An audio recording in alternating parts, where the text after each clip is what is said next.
Good morning, Raptor Freaks. Yachts here, and it's Monday morning, and we're doing a Monday Moment. And this week's Monday Moment happened on Friday, last Friday.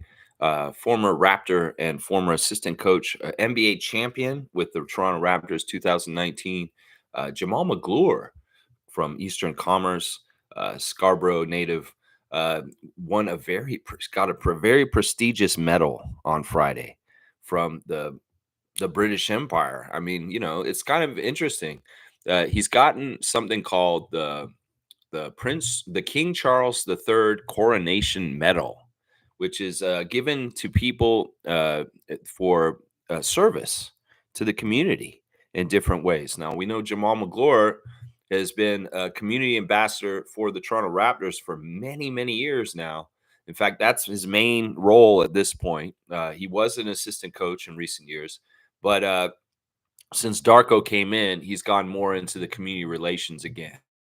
He's still a part of the Raptors organization, and he's still a representative of our organization because, in some ways, Jamal is just a key, crucial person in the Toronto community and a great liaison for the Raptors team, no matter what. So the ties that bind Jamal McGlure to the Toronto Raptors will always be there. So it's very interesting that he's won this award. I can read you what the award said real quick.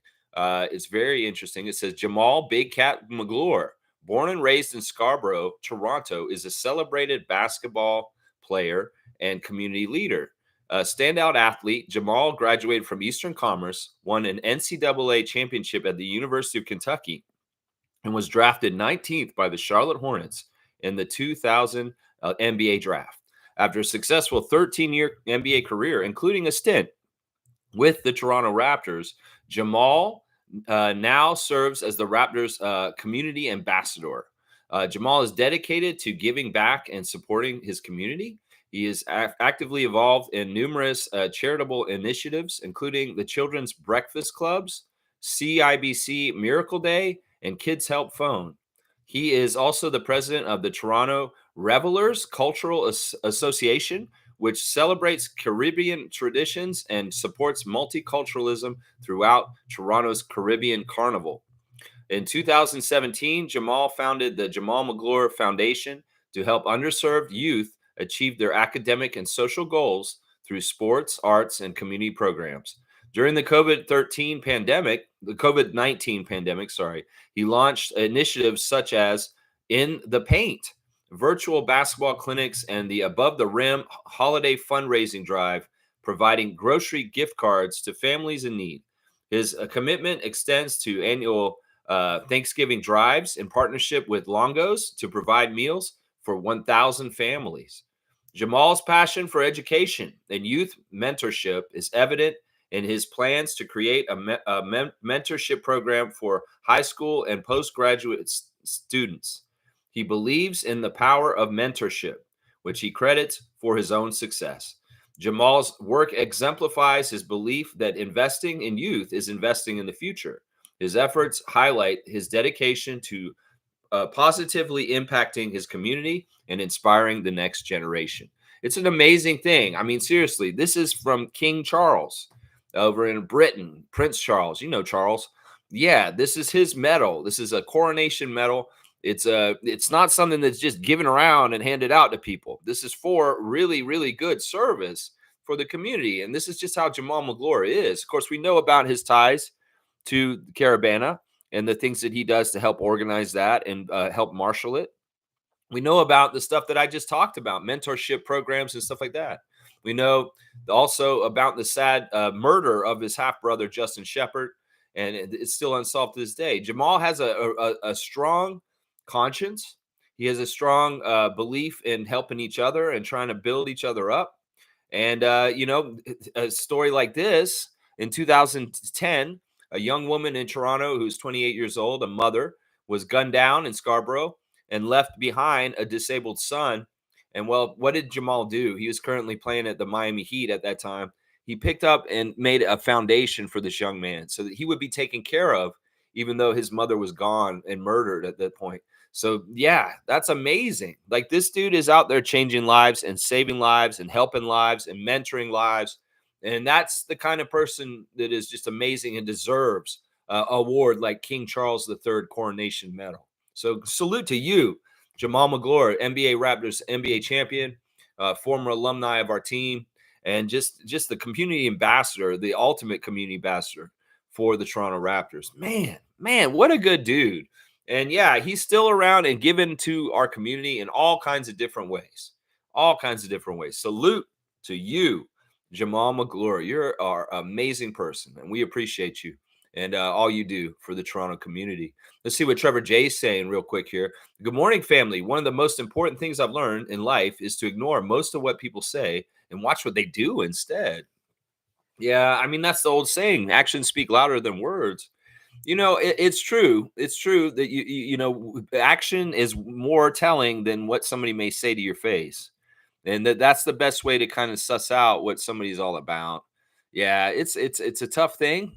In some ways, people may have good intentions, they don't come through, and they meant what they said, but it just didn't happen. But yeah, it's just it's a tough thing, man, Trevor. But yeah, it's up to you how much you want to put up with as far as the actions not matching up with the words. Trevor's saying from a first personal stand of what I know about Jamal, because I used to hang out around when I used to live in Toronto. Awesome guy. He is a people guy, and I know that personally. Y'all will be very surprised to know who I know and who knows me. Just don't talk about people I know. Well, I could see you running in the circles of Jamal McGlure around Toronto, Trevor J. Yeah, I could see that being something. And you know what? I've from all I've seen of Jamal McGlure, in the most part, has been just fantastic. And he's just a really, really great person. I ran into him one day on Danforth. I was down near Danforth and Pape, and I was just shopping on the sidewalk, kind of walking down the street over near that Scotia Bank and the Popeyes nutritional place. And he just happened to be standing there on the sidewalk shopping around himself. I didn't say anything to him. I didn't talk to him or anything, but I noted like, hey, there's Jamal McGlure. And I was like, that's pretty cool.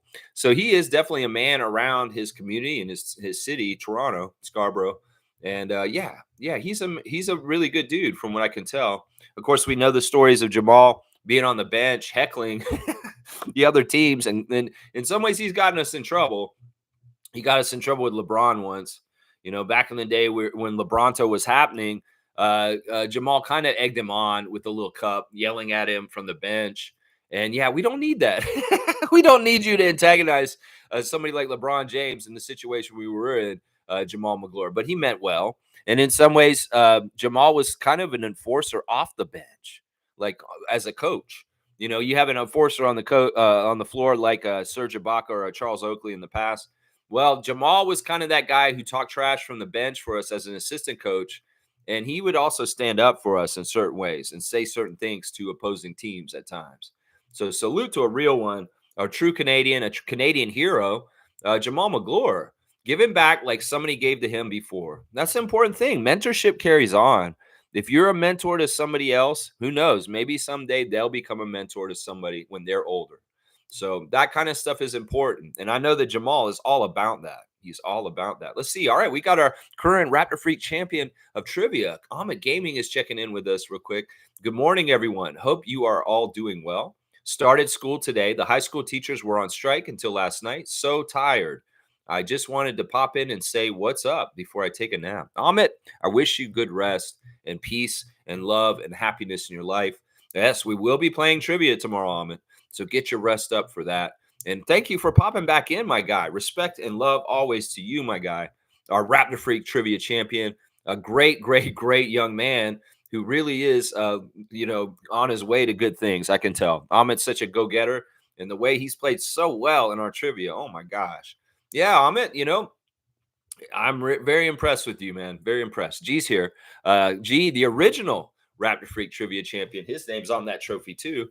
G saying, "Congrats, Jamal. Positive influence to the community." Yeah, this is a great honor, honestly. And I don't know if any other Raptors places are going to be talking about this at all. This is what we do on the Raptor Freak channel. We catch everything. And the thing we're talking about today, former Raptor Jamal McGlure, former champion with the Raptors team. That's right. He's a champion from our 2019 championship. He got that ring on the bench. So, yeah, we got to celebrate him. That's why I'm wearing the champions gear today. Because, yeah, that's right. This man is a NBA champion from 2019. That's right. This one right here, baby. Oh, yes, Trevor J. Look at that, Larry. Yes, yes.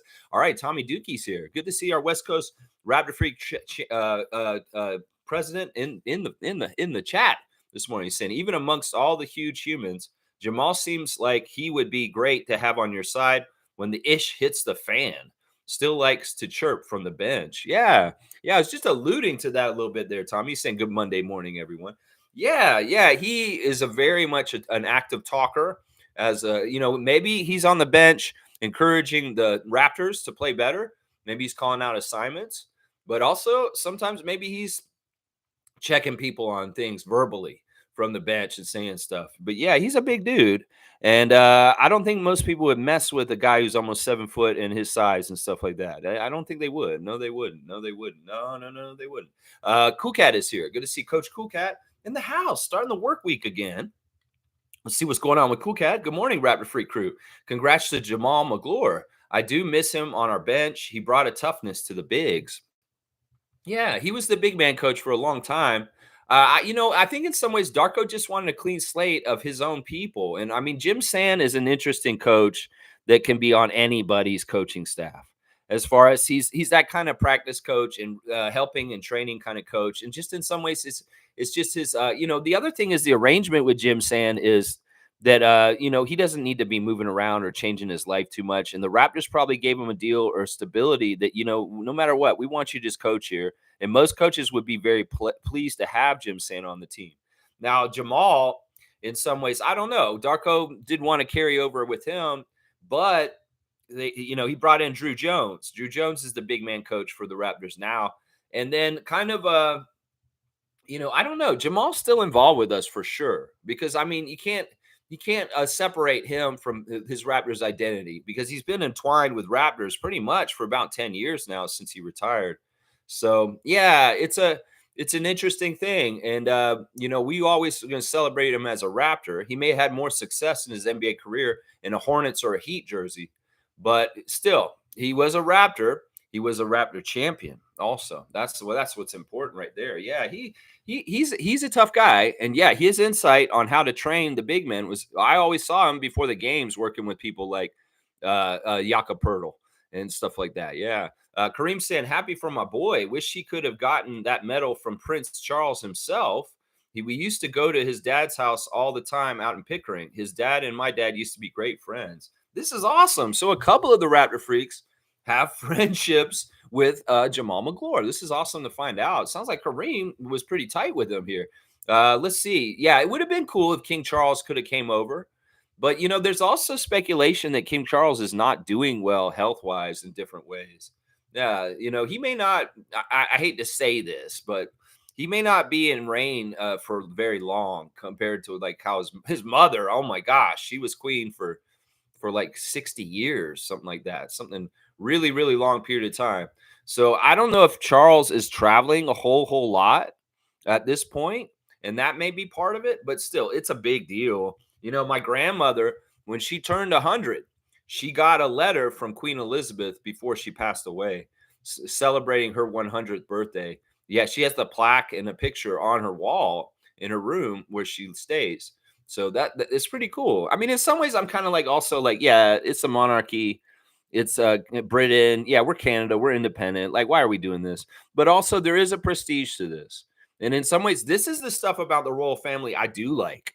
The encouragement of doing community service and doing things like what Jamal McGlure does, and coming back around and rewarding and saying, yeah, you are a great person. In some ways, this is like knighting someone. Like they knight people over there, like Sir Elton John, Sir Mick Jagger, stuff like that.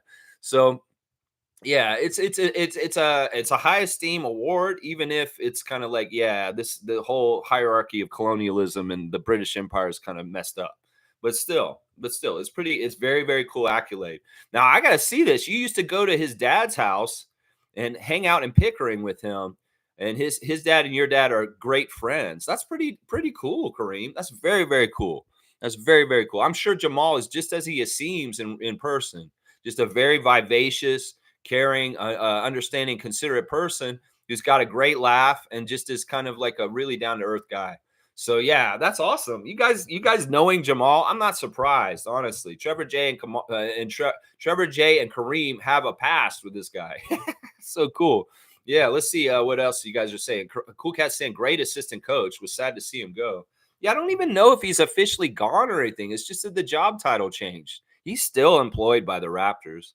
He still is in our organization. It's just that Darko wanted his own people.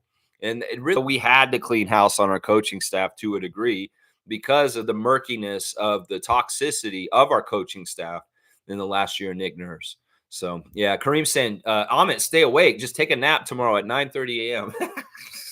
Well, for him, that's 4:30 p.m. We've got to remember he's on a time difference, being in that time zone over there in Asia. So yeah, he's a 4:30 p.m. Raptor Freak start timer. And in some ways, he just came and told us that he was going to say hi, and then he's going to bed because it's after school. It's the afternoon, and he probably couldn't sleep the night before school. So he's gone to school already. He's home from school. He just came and messaged us. Now he's going to sleep, and it's like 5 in the afternoon. So yeah, that's what's going on right there. Yeah. Yeah, let's see. Kareem's also saying Jamal was amazing, but his brother was 10 times better. Rest in peace, Justin Shepard. Yeah, that whole story is really sad and crazy. It's amazing how many murders in Toronto are unsolved. It's really, really sad and awful. You know, really, really sad and awful. And this is one of them. This is one of them. This murder happened not far from Sherbourne Station in the little valley park there over near Bloor. And yeah, man, this is awful. It's awful stuff. It's very, very awful stuff. Yeah, Justin Shepard, I've heard the stories about him and his possibilities for what his career could have been. And it's just a damn shame that this kid didn't get the chance because of some callous murder. It's really crazy. Really, really crazy. Cool Cat saying, I think unique situation. He is a Raptors coach, not the hired head coach in his special team. Yeah, because of Jim's health problems, because if he's had different stresses, I think that he wanted a safe place to land where he's just really comfortable. And in some ways, he doesn't have to go through all the rigmarole and different things. Sometimes Jim does not travel with us on the road. And, it's an allowance for him to be comfortable in his health, but also be active and involved. He really does bring something. He's the kind of coach that every team in the league wishes they had.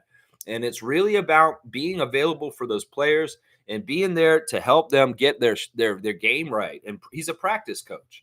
And he's a very, very good one. He's a top-notch one in this league. And he's seen a lot and been around a lot.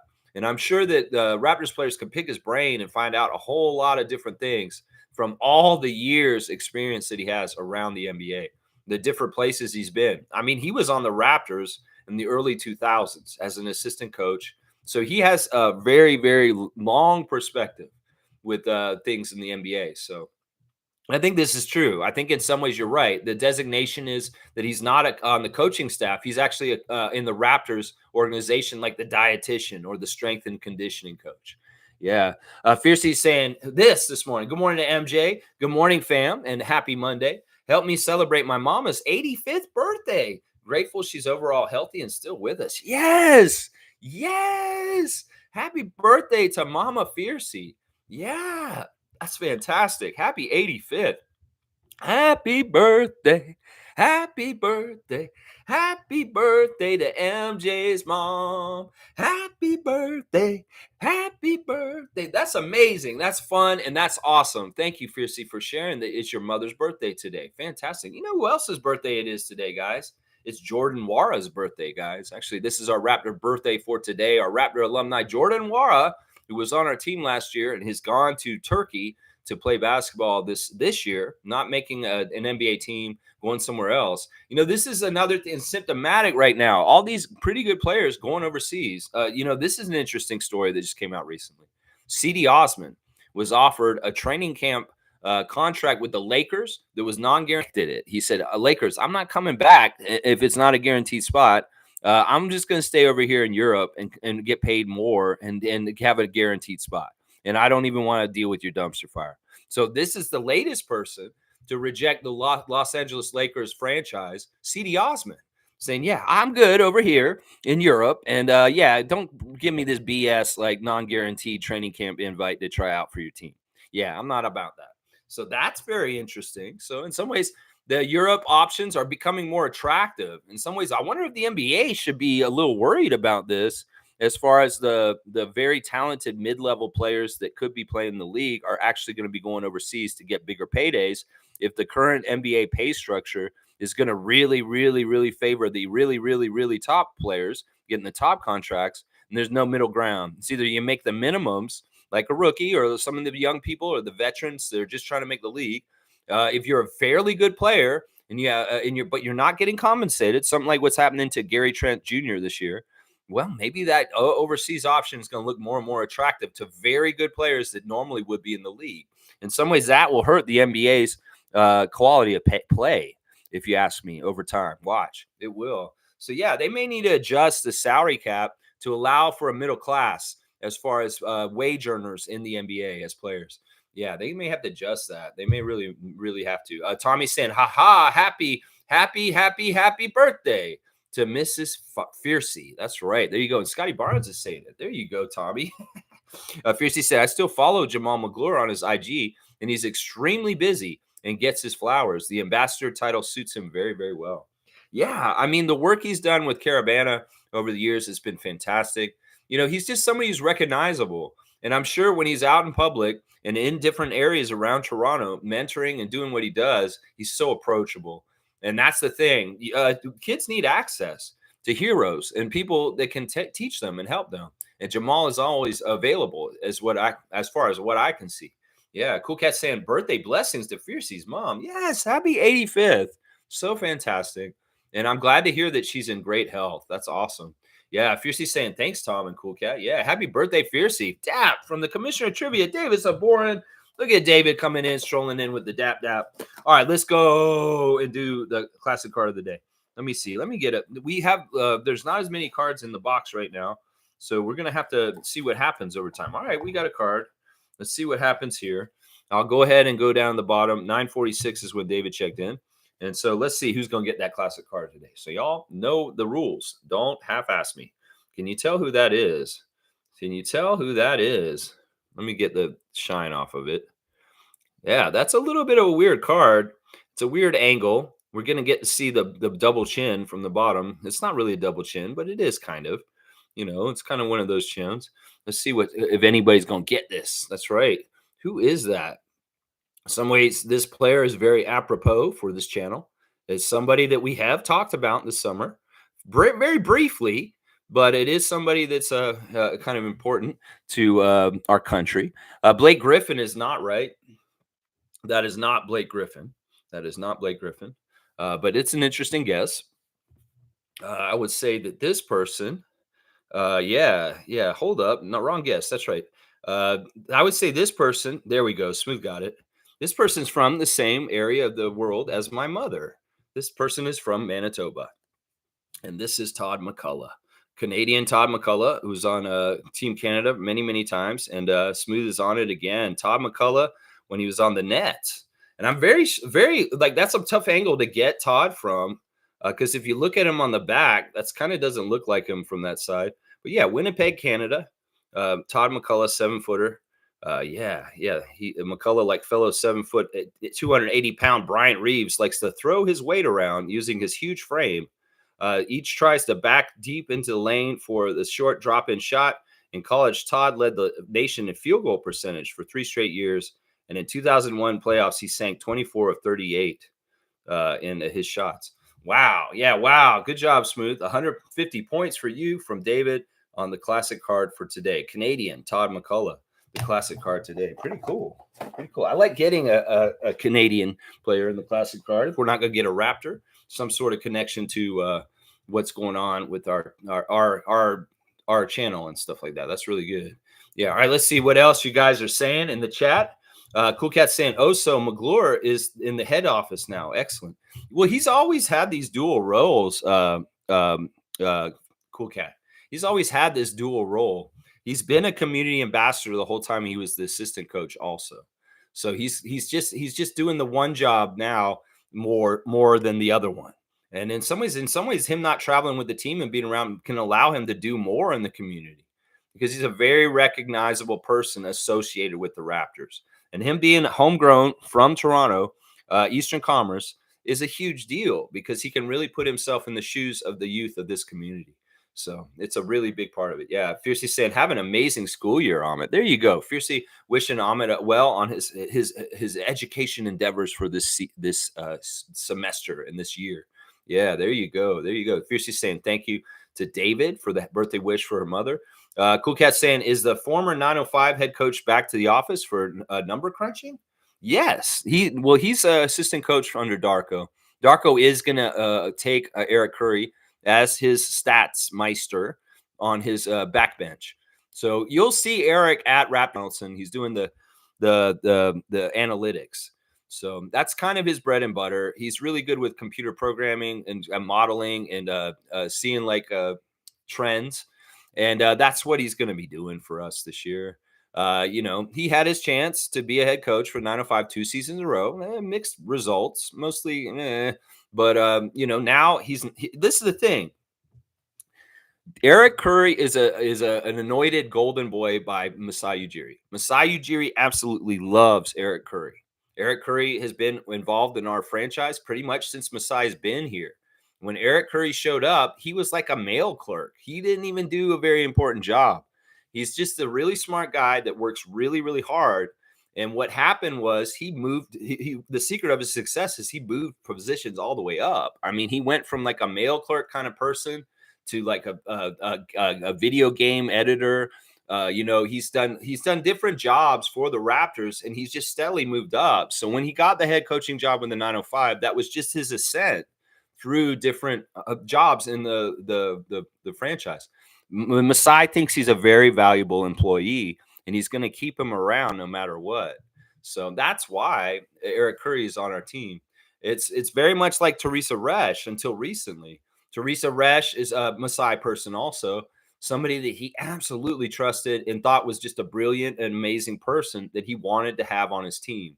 So these kind of people, once Masai's like, yeah, you're my people. Bobby Webster, you're one of my people. Dan Tolzman, you're one of my people. Teresa Resch, you're one of my people. Yeah, Eric Curry, you're one of my people. So that's part of it. And I guess Darko worked with Eric last year in his first year as the coach of the 905. And he said, yeah, I can work with Eric. And Eric's been showing up and dedicated and contributing. So Darko has let him be on the bench still. So he is a current assistant coach for the Raptors, and he will be on the bench, just so you know.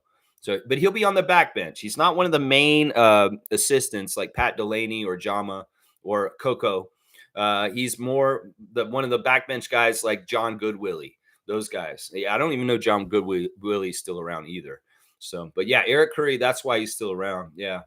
Smooth saying, fantastic. Happy birthday, Fiercey. Happy birthday to Fiercey's mom. Yes, yes. Happy birthday, Mama Fiercey. I love this. This is awesome. Canadian Dana is checking in. Good morning, everyone. Good morning to you, Dana. I hope you're having a great start to your week on Monday morning here. Fiercely saying, thank you, Smooth and G. Who wants to play for the Lakers anyway? Yeah, that's interesting that C.D. Osman has rejected the Lakers offer. The Lakers have been having these problems. ESPN has an article out about certain teams and who has stuff to prove. And well, of course, we're not mentioning it. So in some ways, I'm not even going to talk about that article at all. If the Raptors aren't mentioned on you, ESPN, I have no reason to talk about you. So, but yeah, they're talking about what the Lakers need, who needs to prove something on the Lakers. And of course, they put JJ Redick and Rob Pelinka on that list. It's ridiculous. Yeah, I don't know. It's all dumb. The whole thing is so dumb. All right, let's keep going. Kareem saying, happy birthday to Mama Eye Candy, Mrs. Werther's original.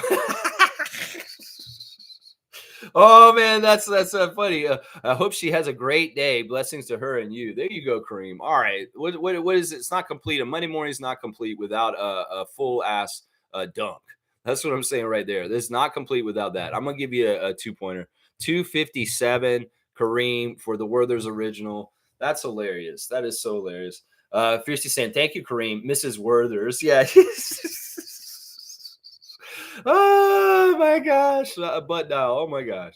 Yeah, let's see. All right, let's see. All right, there's the classic card guesses. Let's see what Trevor's saying here. You can find Jamal in every function in Toronto. He goes to everything.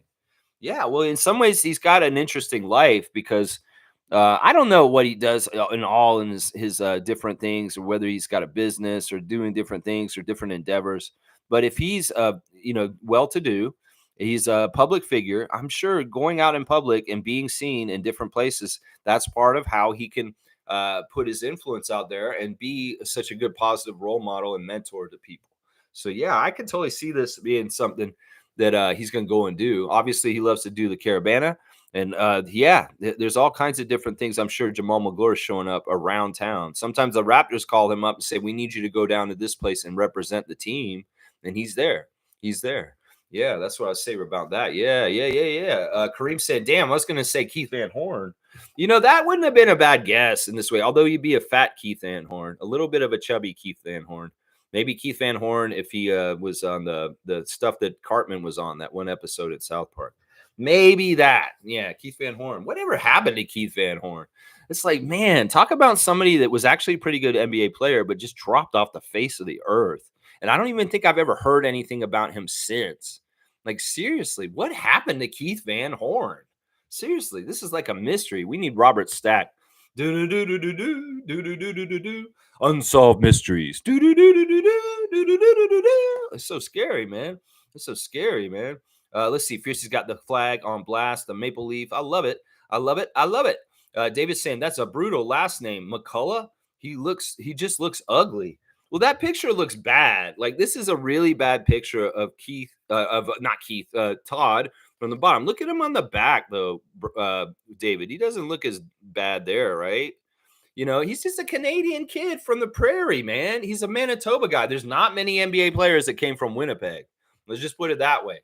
And he is probably the most well-known one that's came from Winnipeg. So that's part of it right there. Yeah, McCullough. That's a pretty common last name across Canada. There's a lot of McCulloughs. A lot of McCulloughs. Tommy's saying comparing him to Big Country. Yeah, I don't know why they did that on the back of the card here, but they did.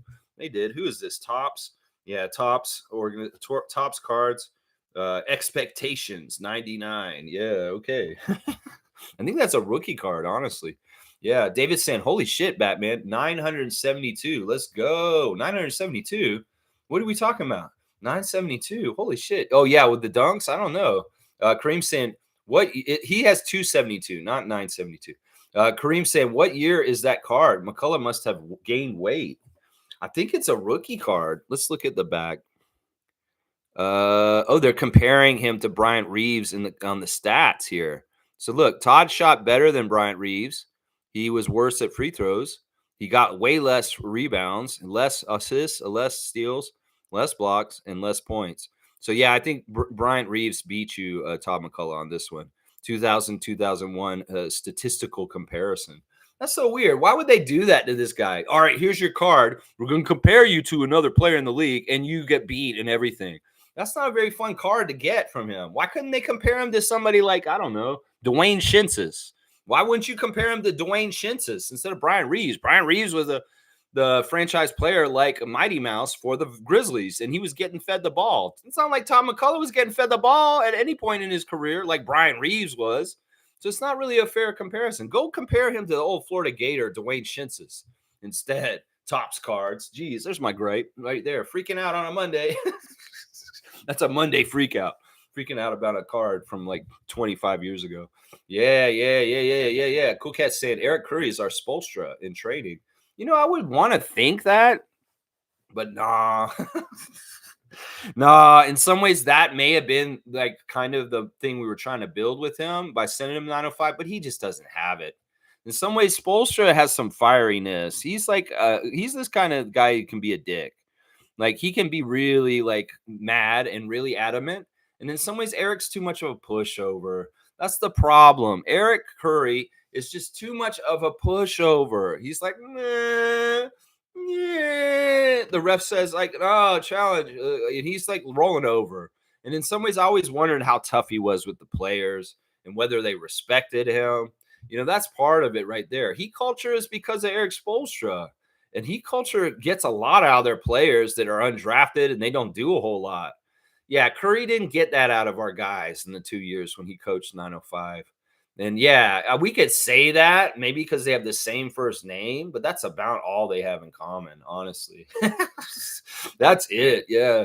Cool Cat saying you go to Lakers to kill your career prospects outside the 2 stars. Laugh out loud. Yeah. It's not a healthy ecosystem. It hasn't been for a while. And it's really since LeBron showed up, it hasn't been healthy there. So it is what it is. In some ways, they're not going to figure it out. I've stand on this this whole time. I said they're not going to win again. They're not going to be a winning team until LeBron retires and leaves, because he's kind of holding them from that. He really is. Cool Cat saying, I know Jamal McGlure is president of the CBL, Scarborough Shooting Stars. See, there you go. He's giving back by being involved in the Canadian Elite Basketball League. That is very, very good. Speaking of new leagues, guys, there's something that was announced this morning, and you may not have heard about it yet, but they have the new Professional Women's Hockey League that is starting very soon. And they released the new name of the Toronto franchise this morning. It's not our WNBA team, but it's our new women's hockey team, and they are the Toronto Scepters. That is the name that they decided on. They have decided on a blue and yellow color scheme, and it's very interesting. I mean, I can post a link to the colors and the 6 teams that they're starting the league brand new, guys. This is a brand new league with only 6 teams, 3 teams in the States, 3 teams in Canada. And Toronto will be one of the original teams. Let me just go over the 6 teams real quick. We've got the Boston Fleet, the Minnesota Frost, and the New York Sirens from the States. So there's those 3 teams are Boston, Minnesota, and New York. And then we've got the Victory de Montreal, the Ottawa Charge, and the Toronto Scepters. They're the inaugural 6 for the Professional Women's Hockey League. And the colors look pretty tight. I mean, in some ways, the blue and the yellow of Toronto's colors are very new to our area. Now, I don't think we've ever had a team like that around the Toronto area. I think that's interesting that they wanted to name their team Scepters. Toronto Scepters. That's a weird one. The scepter is an object that a king or a queen holds. I guess we're very royal today with King Charles III and the Toronto Scepters. It's a very royal live stream today. But yeah, the colors are the same colors of the old community college down in Tallahassee. Tallahassee Community College uses the blue and the yellow like this. So it's making me think of the old Tallahassee Talons down south. Briefly took a couple of classes out there and worked for their sports newspaper. But yeah, it's very, very interesting. I see that Montreal's got, I guess it's kind of white or cream with a burgundy or a purple, or not a purple, like a magenta or some sort of red. And then Ottawa's using white and red. So yeah, very interesting stuff. Check out the inaugural 6 of the Professional Women's Hockey League that's starting very soon, and they will be playing down where the WNBA team plays for us also. So that's very, very cool, interesting stuff. So yeah, there you go. Some a new Toronto team, the Toronto Scepters. Professional Women's Hockey League. There you go. Yeah, let's see. Smooth's here. CD Osman is in Europe. I thought he was a Cav or a Spur. No, he's gone overseas. So yeah, he's out. He is out. David's noting my sub jump up. Yeah, I was around 900 subs like a month ago. So I really had a good month or so. I appreciate everybody who's joined up to the channel. I pledge that I will be doing Raptors content every single morning forever. I mean, I've been doing it for almost 3 years now, and I continue to go. And especially when the season's starting, that's when we're going to get more eyes on the streams. In the middle of summer, yeah, 100 people, 200 people watch my streams. But in the season, we start getting up there 500 to 1,000 people watching me every day. So, yeah, I'm excited about this season and getting back to work. In some ways, I'm still working right now. It's not like I'm getting back to work. But in some ways, it's easier in some ways when the schedule's going on because we actually have games to talk about and things like that. But I appreciate you, David, noticing that. Brian saying, what's up, Freak Nation? I'll say when I coached against Jamal, we had no answer for him every game. So Brian of To The Point is saying that at some point during his coaching career, he had to coach against Jamal McGlure on the other team. Yeah, and you had no answer for him. That man was Shaquille O'Nealing you, I'm sure. And Brian's like trying to say, all right, guys, double him. Okay, the double didn't work. 2 guys couldn't stop him. All right, triple him. Triple's not working, Coach Brian.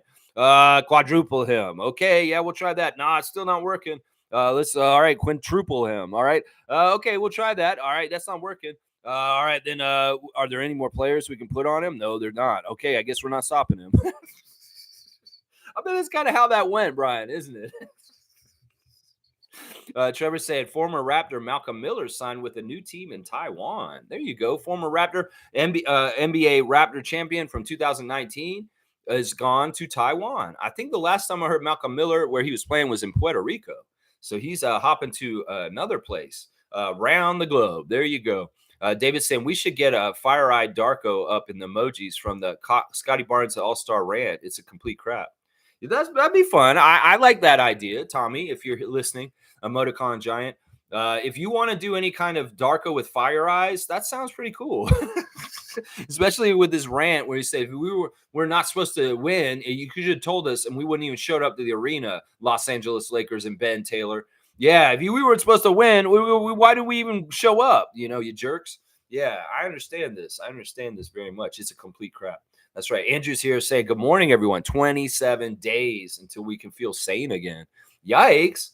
I'm feeling sane. I'm just, I'm just enjoying the time in the off season. But yeah, I will be back to our season mode. Well, preseason and then season mode. We'll be back there, Andrew. Good to see you checking in and giving us the countdown. Randolph saying, good morning, beloved Raptor Freaks. Most informative gang. Blessings. When the light is shining, shine. When in the darkness, shine the brightest. Wow. Shine bright like a diamond. Yeah. Wow. I like that. In some ways, you want to charge up your light when it is bright and things are going good. For when it gets dark, then you can do what Randolph's saying. Thank you, Randolph, for your words of wisdom and blessings to you, sir, on this Monday morning. And I'm hoping that everything's good in your world with your people in all kinds of different ways. Let me go see if Leo has checked in yet with his words of wisdom yet. He had not yet, and he hasn't yet still. So he must be having a late start to his Monday morning. So no words of wisdom from Leo right now. All right, let's see. Smooth saying, Osman is solid. I'm really surprised he didn't stick in the NBA. This is a trend that I'm saying. Like, he's very much like Jordan Nwora. Happy birthday. That these guys normally in the old NBA would have places in the NBA, but it's weird because they're younger and they should be still in the NBA. But I guess they're at a point where no NBA team thinks, okay, you're max money or this kind of money, but they fall through the cracks. And it could very well be there's a disconnect of what I'm talking about. In the middle class of NBA players that would be making mid-level salaries are like, yeah, this isn't worth it. I'm going to go and play in Europe and make 10 times this or 5 times this. And I think that's what's happening right now. Is that the NBA may be in trouble in some ways with their new salary cap structure, because there's very much halves at the very, very top. People like Scotty that have really big, good contracts, like the one Jamal Murray just did this weekend, a re-up in the extension with the Denver Nuggets. That, there's them, and then there's the young guys who are just trying to come in and they get paid nothing. And then if you do establish yourself, where's that middle step between? Or you just go, okay, I've established myself, I'm in the league. All right, you're just going to take this money over and over again for your whole entire career. It's going to be $2 million. That's all you're going to get every year. Okay, but if I went to Spain, I could make $10 million this year. That's what I'm talking about right there. That is a problem for the NBA in some ways. We might have to do a special report on this, a Sunday special report. Kareem saying, I was driving to work and I thought I seen a picture of Coloco on a billboard saying all in. I blinked again. It was just a kid in reference about being in school. So whatever that's worth, Coloco's a Raptor. All right, let me say this. In some ways, you want this to happen so bad, you're hallucinating in your life, Kareem. That's what that is right there. Check your blood sugar. Make sure you ate something this morning. This is funny. See, all right. Once again, I got to give Kareem some dunkage here. 260 dunks for Kareem now. Another 3-pointer. So funny. So we're saying, yeah, CD is legit. He really is. Well, that's what I'm saying. I think Jordan Nwora is an NBA player, but he is not in the NBA as of today. It's crazy. I don't know. It's just how it is. I mean, Gary Trent Jr., how close is he to this kind of status? He still believes, and he wants to get that big payday in the NBA. But what if he doesn't have a very good year with the Bucks? And what if nobody's wanting to throw money at him again next summer because he's not consistent enough? Then maybe Gary, a guy you think, would be in the NBA for the next 5 years from now, is actually gone overseas to get more money instead because it just ain't right at the level he's at. That's what I'm saying. This is a really weird situation that's going on right now. Cool Cat saying NBA players are not going to accept underpay from that new contract. Go get your bag for your ball skills. The NBA middle class players decimated. Serious underpay. Yeah, yeah. This is something that Adam Silver better be more aware of. In some ways, there's so many stupid people out there that only look at like profit margins and stats that are showing how the growth is and all this kind of stuff. Y'all need to have healthy ecosystems, whether it has to do with the workforce in general of everybody around the world, maybe whether it's the NBA, whether it's like not having gambling involved in a sport that's trying to be legitimate and trying not to look like there's any cheating and crazy shit going on. Y'all need to be a little smarter than this. Y'all are selling your soul to the almighty dollar devil. And that's the problem right there. That's a lot of the problem right there. It's Adam Silver. So, like I said, David Stern would be rolling in his grave if he saw what you've done with the NBA at this point. The whole idea that you opened up gambling in the NBA would absolutely piss him the fuck off. I'm telling you right now, David Stern would cuss your ass out, Adam Silver, if he knew you allow gambling all over the NBA at this point. If he was still alive, he would be mad right now. Seriously. I'm not joking. David Stern was so anti-gambling, and the fact that Adam Silver is embracing it and being like, oh, it's so good. It's so great. It's great for men. That's the problem. Adam Silver, listen, he used to be in charge of being an executive and a lawyer for people like Disney. He's like somebody who comes from corporate worlds. And in some ways, he doesn't come from a basketball world. He comes from a business corporate world. And in some ways, he does not understand how to keep the NBA healthy. And he's really, if you ask me, he's maybe doing good with innovations in the game, like the in-season tournament and the play-in tournament. But on other stuff, he is fucking up. I'm telling you right now. All right, I like how the WNBA is getting growth and doing good stuff. In fact, I heard a recent interview with Nancy Lieberman where she said David Stern came to her in 1984 and said, I'm going to build a league for women, and it's going to be called the W. And it was in 84 he said that. That league didn't start until the late 90s. But he said, I want to build this league in time for you to play in it. And Nancy's like, whoa, really? So David Stern has had big visions and goals for the NBA. And rest his soul, man.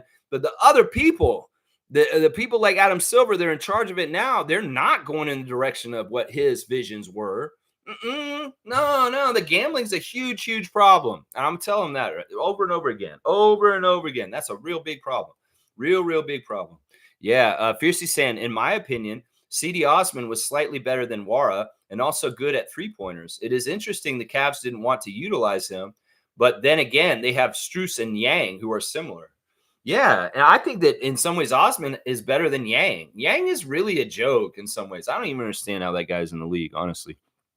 But yeah, in some ways I don't know. In some ways I can't.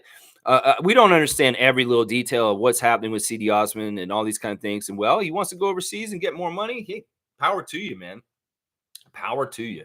David saying David Stern would have fired his ass if he knew this guy was going to do this after he took over. Yeah, I think so.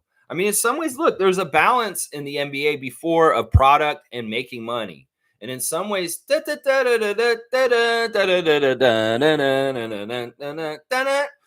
NBA was something else and a different product. This is why so many old fans have walked away from the NBA and just hate it. They're just like not happy with the state of it's in.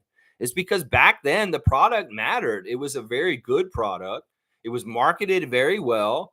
The games were really exciting in different ways. And now in some ways with the nuts chopped off on the defense, it's just not two-sided games. And, honestly, the overpoweringly offensive game is not as fun to me.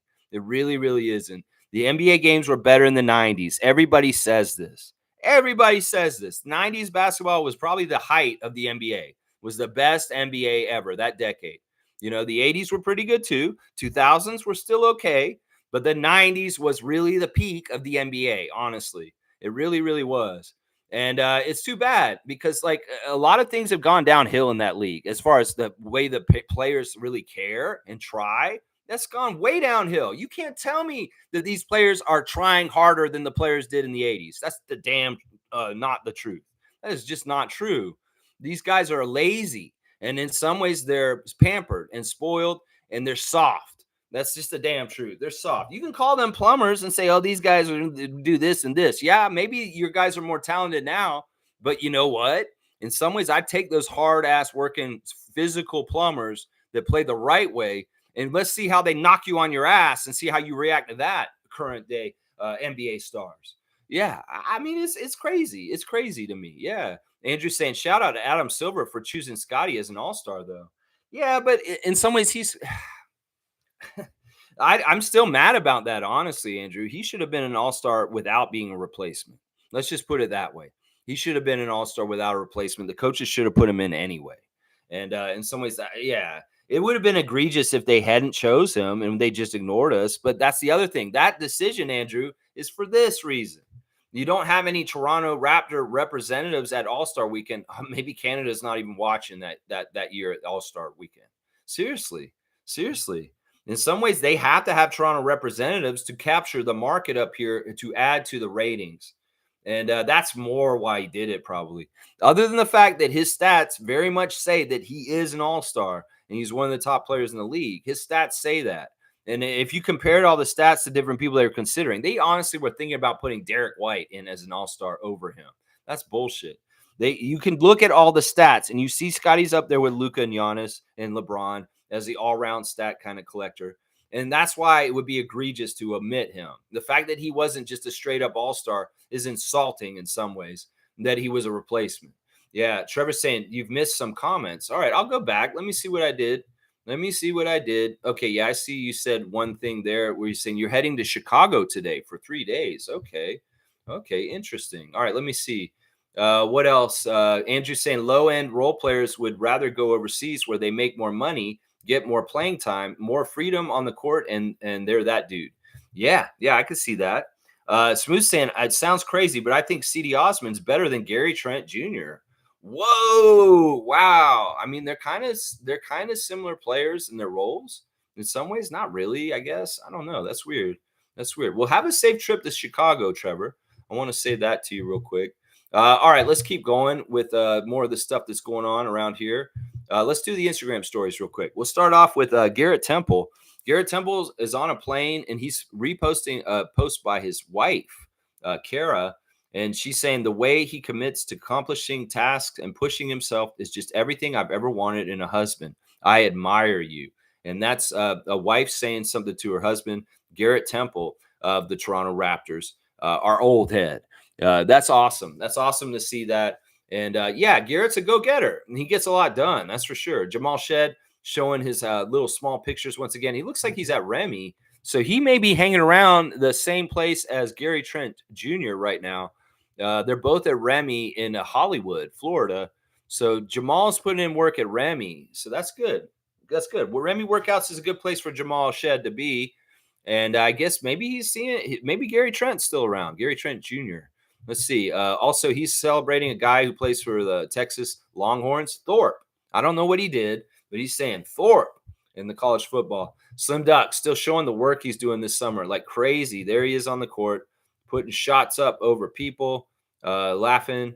Let's see. There he is with his guys on the boat. I think that's from last year. Happy belated birthday to my dog, Matt Cabs. More life, more life. There you go. And also, he's got this guy saying, they're saying you're delusional. And he said, you spelled sensational wrong, shorty. There you go. Manuel quickly is looks like palm trees. It looks like Miami, where Manuel is right now. In fact, there's a Manuel on the streets in New York, I believe. And yeah, there he is with Brunson in his Instagram stories. Emmanuel quickly and Brunson working out together recently. Precious is calling himself the Godfather because he has a lot of youth around him in Nigeria in his camp. So he's very proud of that. Did he give them Raptors? Oh, no, that's not Raptors symbol. Okay, I was about to say, it looked like he gave these kids all like the chain that we had for our season last year with the spinny thing. It looked like he gave those to the kids in Nigeria. There they are doing jumping jacks, like all in a row. It's very organized. And then like there's Precious taking corner threes, still from the Nigeria footage from his summer there. Shamshe putting in work. The shirt looks very sweaty. I'm not sure exactly where he is, but he looks like he's putting in work on the North American side of things. and going up and elevating. Good stuff. We'd like to see Shamshe out there putting in time on the court. That's good stuff. Emmanuel Quickly's other account is the same kind of pictures. He's been kind of hobnobbing in New York this weekend with some big wigs around the New York scene. Looks like he went out and had a good time. He's wearing like one of these sweater vest things with shorts and white up to his knees. So he's got an interesting style. Very interesting style by Emmanuel out this weekend. DeMar DeRozan has appeared on the podcast P. So he's on Paul George's podcast. It's going to be released today, guys. So be on the lookout. Some of the stuff he's going to talk about is some of the stuff he talked about on that podcast that I showed you guys yesterday. And also the Jeff Teague one. And also, obviously, he's probably going to talk about his book and talk about this book tour he's doing. But yeah, Paul George has got DeMar on Podcast P this week. So be on the lookout for that and watch it. Scotty has checked in University of Miami, which is enemy territory for Scotty and I.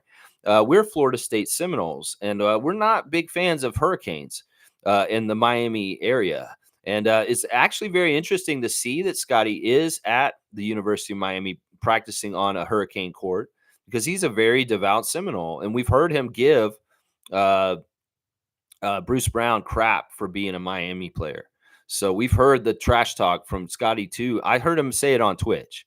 He said so he very much is involved in the FSU University of Miami rivalry. But for some reason, Scotty's down in Miami. I guess he left Toronto this weekend. And Mobo's down there too, because he has something on his Instagram story showing he's in Miami area also. So this could be that our young Palm Beach Raptors are getting in time down in that area of the country before the frenzy of the season.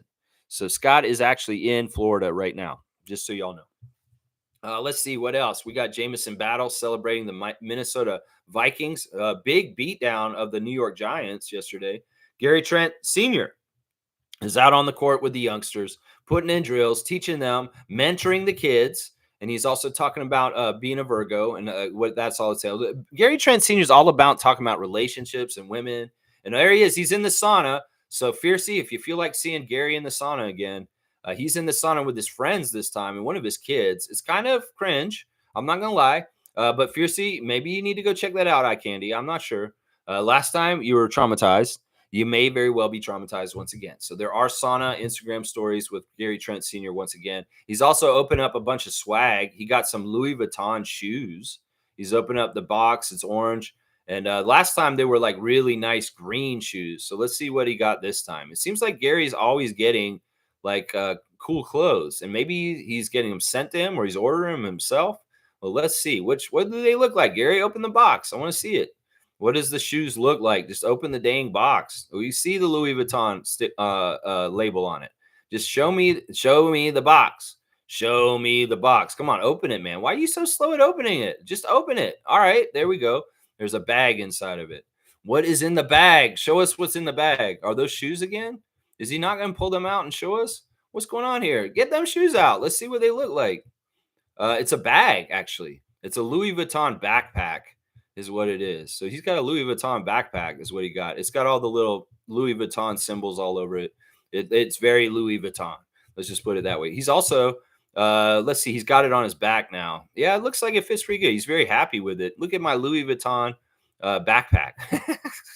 Also, he's opened up something else from Louis Vuitton. What else did Gary Trent Sr. get? What is that, a bowl? It's another little bag. This one's smaller. Let's see what's in it. What is that? Is that headphones? What is that? Is that a belt? Is that a Louis Vuitton belt? I can't see. Pull it out. Yeah, that's a belt. That's a belt for his waist. So he's got a new Louis Vuitton belt. All right. Let's see. What else is going on with Gary? He's got more stuff. Here's another box. What is that? That looks orange. This is from Keith James. Is that the name on that bag? Keith James? What is that orange bag? I don't know. He's not very quick to open unboxings. It's like he's really taking his time. He's like, "What are you doing? Just open it up. Show your fans what you got." Gary Trent Sr. Keith James orange bag, or is it a shirt, or is it pajamas or something? I don't know. It's a bag. It's an orange bag. What's inside of it? Come on! It's like he opens the box and then he has to open a damn bag. It's taking too long. It's taking too long, Gary Trent Sr. It's taking too long. What's in there? Come on, what is it? I couldn't even see. You opened it for a second, but you didn't literally show. Okay, it's a hat. It's a hat. It's like a gray hat with an orange underside. Actually, it looks pretty pimpin'. Looks pretty badass. Looks pretty cool. Very cool hat. Very cool hat. I'm sure we'll see Gary Trent Sr. wearing that at an NBA game this year. Wait, another bag? Oh my gosh. And he's got a second hat. Oh, wait. So he's got two hats. He got a black one and a gray one. All right. There's a sweater. What is it? Christmas? Oh, you know what? It's his birthday coming up. I don't know. Either way, that looks like a Pac-Man sweater. It's like weird. Anyway, I don't know. Maybe we should skip over Gary now because he's got too much stuff. He's got all these packages he's opening. Now this looks like sweats. No, those are pants. He's got some Monfrere pants. Okay, it's jeans and stuff. All right. Let's see. And he's got a little clip that's saying, do girls have a roster? He's talking about girls having a lot of boyfriends. And then the last one is something about, I don't know. He's always giving dating advice. SGA has got some sort of workout that he's doing on blast on his Instagram stories. It looks like SGA has a very interesting workout, how he cross trains with the weights and what he's doing. But yeah, it looks like he's doing it here in Canada. There's the picture of South Beach, Miami, Florida, 89 degrees Fahrenheit. Jonathan Mobo at South Beach yesterday, walking around. And then once again, the Raptors are promoting the Dove Men Care mentorship contest. Nominate someone who's a mentor and a difference maker, and they can have a chance to go to Raptors games and probably meet Coach Darko. So pretty cool Raptors contest. There's the Instagram stories. A lot of Gary Trent Sr. opening clothing items is basically what the Instagram stories were today. And Scotty and Mobo are in Florida right now. So that's it right there. Yeah, that's the Instagram right there. All right, let's see what you guys are saying in the chat after the Instagram. David saying, proud of CD to tell the Lakers to F off. Too much class to play for that franchise. He played for them before. That's the thing. So he probably knows because of his experience for being around them from before. It's like, yeah, I see what it's like here. And yeah, you know what? You're going to have to pay me more to come back. Andrew's saying if Boucher wasn't a Raptor, I think he'd be struggling to find an NBA job. I don't know. Like in some ways, that is something I've wondered about because, like, you know, he's been very loyal to Toronto. His contract has come up a couple times, and I swear he's taken less money to stay with us. But I don't know. I think that he's valuable. I think that there are people around the league that would be interested in getting him. So I don't know if I'd agree with this, Andrew. David's saying, which is also insane. He's like one of the best bench players in the league. Yeah, see, I wouldn't agree with what Andrew's saying, David. I think that he is somebody that could be valued on different teams.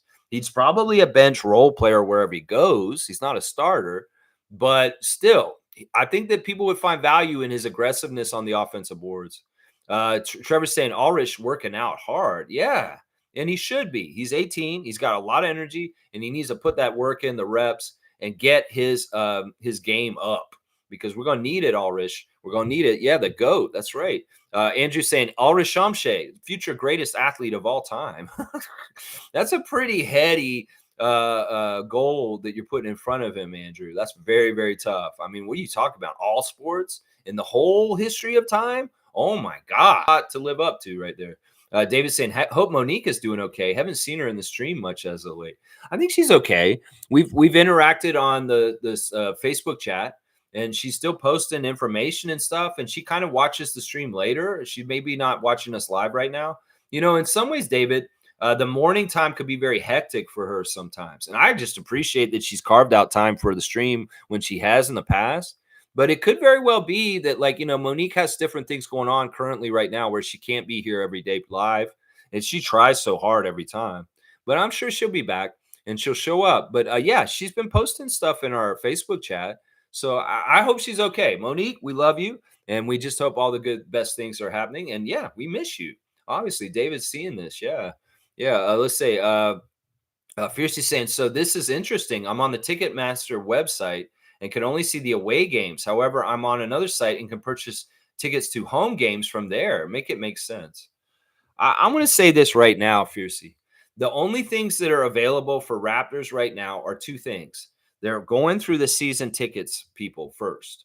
They're seeing who's going to renew their packages and all that stuff. The public does not have access to individual games right now. Whatever you're seeing online is not real. In some ways, I wouldn't trust those sites that are saying you could buy tickets other than Ticketmaster right here. I'm serious, because they had not released individual game sales yet.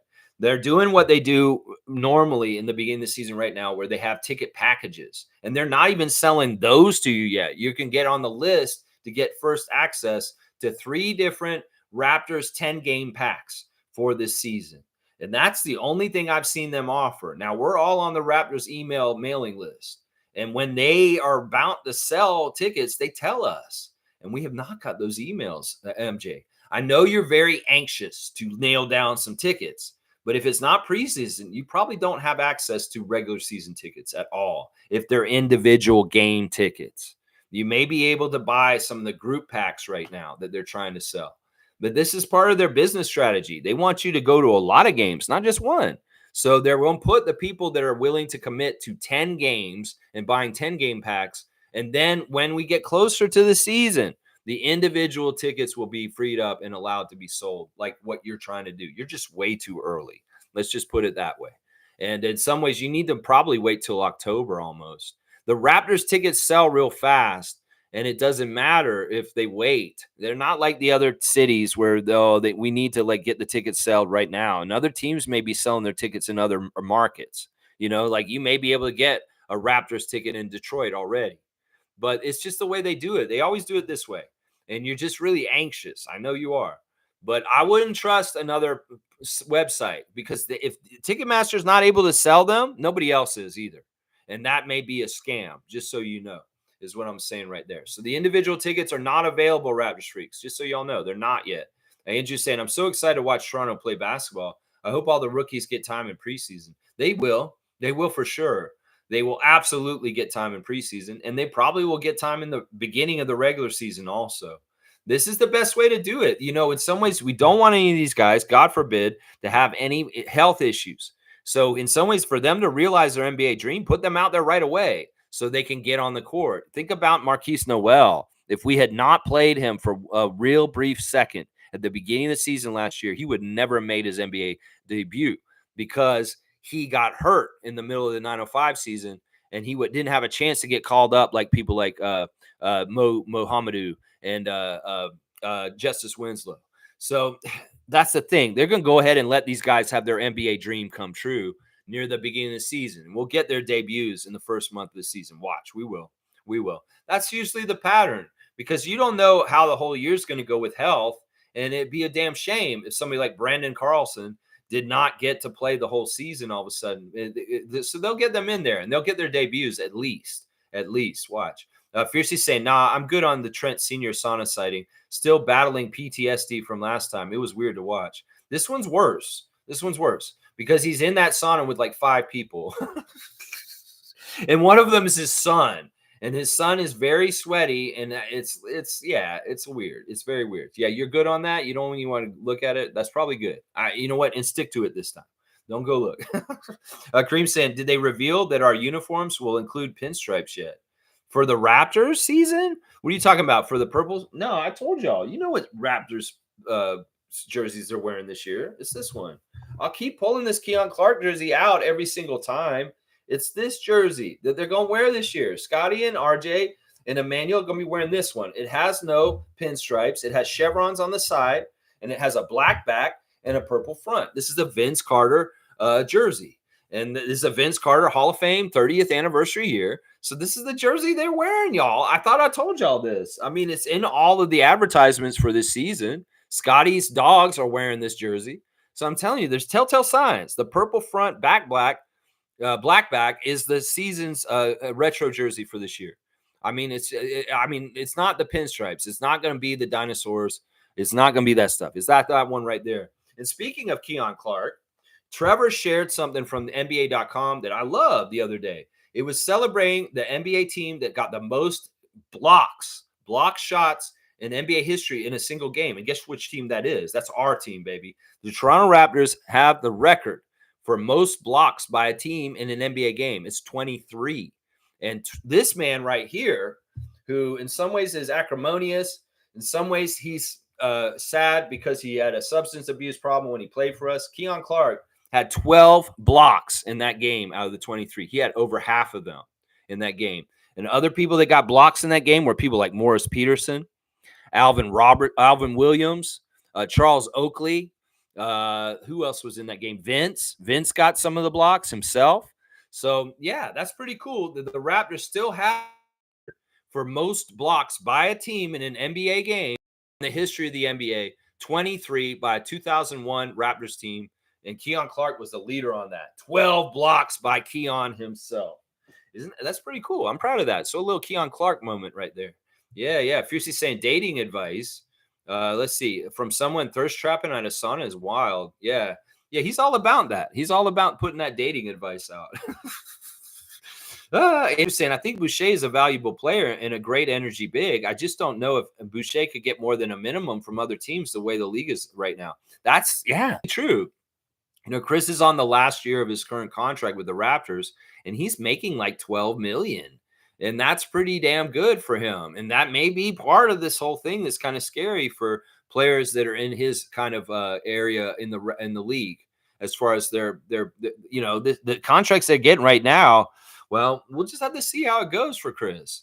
But yeah, he's not messing around with his contract with the Raptors because he's probably getting paid more than most guys at his level right now. Yeah. Trevor's saying, Lex, you talked about Louis bags today. I forgot. I have a Chanel bag to give to my wife. I'm going to go give it to her right now. Trevor's living that Ric Flair high profiling, jet flying, styling, profiling life. Because man, he's like, he just remembered he bought a Chanel bag for his wife and he needs to go give it to her right now. Oh my gosh. Trevor J's life is good. No wonder he could send me the Larry. Jeez. Fiercely saying, I won't risk it then. We'll wait for Ticketmaster. Thanks, Lex. Yeah, in some ways, you may be buying from a third party that doesn't have access to the tickets yet, and they're buying it on a promise.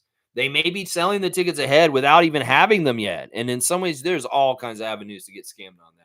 Ticketmaster is the official seller of Raptors tickets. And if you can't get it through them, you're going, don't even try. Don't even try right now. It's not open yet. I know you're very, very, very wanting to get on top of them. Listen, there's a lot of us that probably want to buy tickets right now already, but we have to be patient and wait. It's not time yet. They haven't told us that they are on sale yet. Kareem saying, good dating advice from Gary Trent Jr. is like getting marriage tips from Steve Harvey, who's been divorced 3 times already. Yes, Gary Trent Sr. we're talking about. Yeah.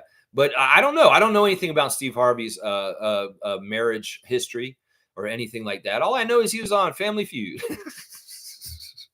But yeah, Gary Trent Sr., not necessarily somebody you want to have as a role model. That's what I'm saying. Andrew's saying, seeing Gary got the men, JV is a starting center making 10 million, etc. But I could see a contending team sign Chris to a men for a rim protection and energy off the bench. Well, part of this is what Chris's goals are as a player. In some ways, it may not be that he's trying to chase a ring. I mean, he has to already. So in some ways, it's not like kind of like I'm really desperate to get a championship ring by the end of my career. So I'll go sign with the Sixers or this team, the Celtics before, so I can try my best. He's not in that position. In some ways, the things that Chris values are probably being in Canada and being around Toronto, because he does love Toronto and he does love being in Canada. So in some ways, all the players are different with what matters to them. And I would say that Chris, having 2 rings already, one from Golden State and one from us, his itinerary is not the same as somebody like, say, James Harden or the guys who don't have rings in this league. So some of these ring chasers may take minimums to go to these vet teams, but Chris may be valuing as much money as he can get, or even just staying in the Raptors because he doesn't want to go anywhere else because it's annoying to move and start all over and go through the process of dealing with new coaches and new teammates and a new team and not knowing what your place will be in that. So yeah, that's what I'll say about that. Yeah, Fiercely's laughing at Kareem. And Kareem saying, my wife spends so much money on bags and purses, and when I question her about it, she says it's cute. But if Kareem goes and buys every pair of Jordans and says, what, they're cute, we would have a problem. Yeah, that's just how it is, man. In some ways, I don't envy you married guys. in some ways for that part of it. All right, let's keep going. All right, what else do I have to talk about this morning? Once again, we had our Raptor Freak fantasy WNBA league finish the second to last week. We're going to the finals, and it's going to be Meredith versus David officially. Meredith's magnificent team versus David's Dimes.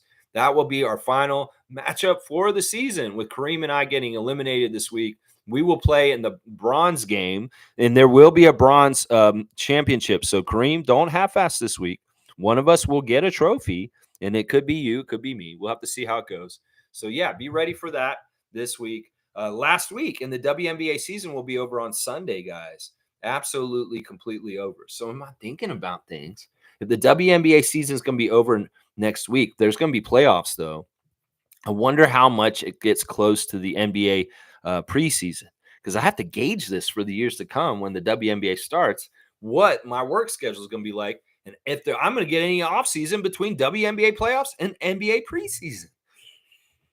Yikes! And maybe year-round on what I'm doing on previews and reactions. That's right. Cool Cat saying, happy wife, happy life. Golden rule. There you go. There you go. That's very important. That's right. Let her have the bags. Just let her have them. Your life will be better, Kareem. Just don't worry about it. Yeah, and the shoes, don't worry about that either. Come on, man. You're not like in your teens anymore. You can't just collect Jordans all over the place. You got to be more responsible. I'm sorry. It's just how it goes, man. It's just how it is now at this point. Andrew's saying, what do you think Mobo's rookie stat line will look like? And how much time do you think he'll spend with the Raptors over the 905? Wow. These are great questions, Andrew. And let me give them the proper thought. I would say that Jonathan Mobo may average under 5 points, but he it's not really because of anything like bad about him. It's because he's probably not going to get a lot of the shots. He'll be an opportunist scorer. He may very well be a garbage man. He may very well be a guy who's going to get an offensive board and put it back. I don't know how much they're going to be running offense through him. So if I'm talking about how much I think Jonathan Mobo is going to score, I think he's going to get points, and he's not going to have like a really low total, but I wouldn't be surprised if he's right around or below 5 per game, just so you know. Now, the rebounds could be very good for him. Now, depending on, we could talk about his per game or his per 36 minutes, depending on the stretches of time that he gets on the court for the Raptors. He could have pretty good rebound totals. I would say maybe a big mystery to me, because he does point guard history from when he was younger, and he has been known to be kind of distributor like Scotty. I'm not lying. He likes to look for people like Scotty does, and he's very much a pass first over shoot first guy. And that may be part of the reason why his scoring won't be too high either, because he's going to probably be looking to set other people up just like Scott does. So I would say he may have like a 4, 4, and 4 averages all around. He may have like 4 points, 4 rebounds, and 4 assists. In some ways, he could very well be like mini Scotty on a lower level of stats. Seriously. In some ways, I'm starting to see that in him, that him and Scott have a lot of the same philosophies and a lot of the same ways they look at the game. And I think that Mobo may be like a miniature, like stat version of Scotty in some ways. So that's what I think with that. How much he's going to spend on the Raptors over the 905? Well, that's up to him in some ways. If he can play productive, efficient basketball with not very many mistakes and stay out of foul trouble, that may be a big part of the learning curve for him and the other bigs that are coming in as rookies, is staying out of foul trouble. Carlson, Shamshay, Mobo, they got to stay out of foul trouble. And that may predetermine whether he's getting to play on the Raptors or not. He should play on the 905 as much as possible this year. But because of the orientation of having Mississauga so close to Toronto, if he can do double duty, if he can come down and be available for Raptors games also, that'd be great. That'd be great. Now, he's not officially a two-way, is he? No, he's not. The two ways are Carlson, Shamshay, and Carton.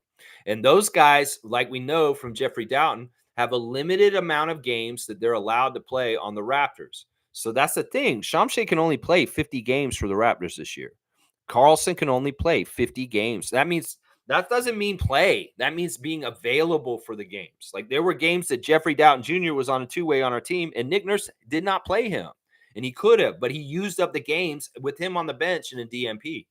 So realize it's 50 games being suited up and available for the game, not appearances, just so y'all know. But Mobo's not a two-way. In some ways, he's on a rookie contract. So he's in some ways he's similar to like Jacoby and also Grady. So we'll have to see how much he is. I think he should be on 905 for most of the season. I think it will do him justice, but we'll have to see. Nothing's guaranteed, and we'll have to see what happens. Andrew's saying, do you think they'll use him as a top of the key passing hub, similar to Draymond? I think that what they're I don't even want to use Draymond as a comparison. You can use Jokic. How about that? Similar to Jokic. Um, I would say this. I think the Darko's system just has that role, and a lot of our bigs are going to do it. Jakob does it. Kelly does it. And yeah, we should expect to see people like Shamshay and Mobo try and do that up top, top of the key big passing role. Yeah, I could see that. But that's really indicative of Darko's system, and that's what we do. That's part of the action. So that's what I say there. Fiercey saying, have a great day, fam, and hit the like button. There you go, Fiercey. That's right. She's hungry to get those tickets. And happy birthday to your mom. Happy 85th birthday. That's a fantastic thing. Yeah. Andrew saying our 905 team is actually going to be fun to watch now. I'm tired of Ron Harper Jr., man. Well, he's not on our team anymore. We did cut him last year when he got hurt. And he was in the Celtics team this summer league. He was on the Celtics summer league team this summer. Ron Harper Jr. That's where he showed up this summer. So yeah, Ron was, Ron's a good kid. Ron's a good guy, and his couple of years with the Raptors, nothing wrong with it. He was a good citizen. It's just that in some ways, like I said, it's really hard to make this league. And you can have a dad who played in the league and got multiple rings, and you get a chance, but it doesn't mean you're going to stick. It doesn't mean you're going to stay around. Now we'll see.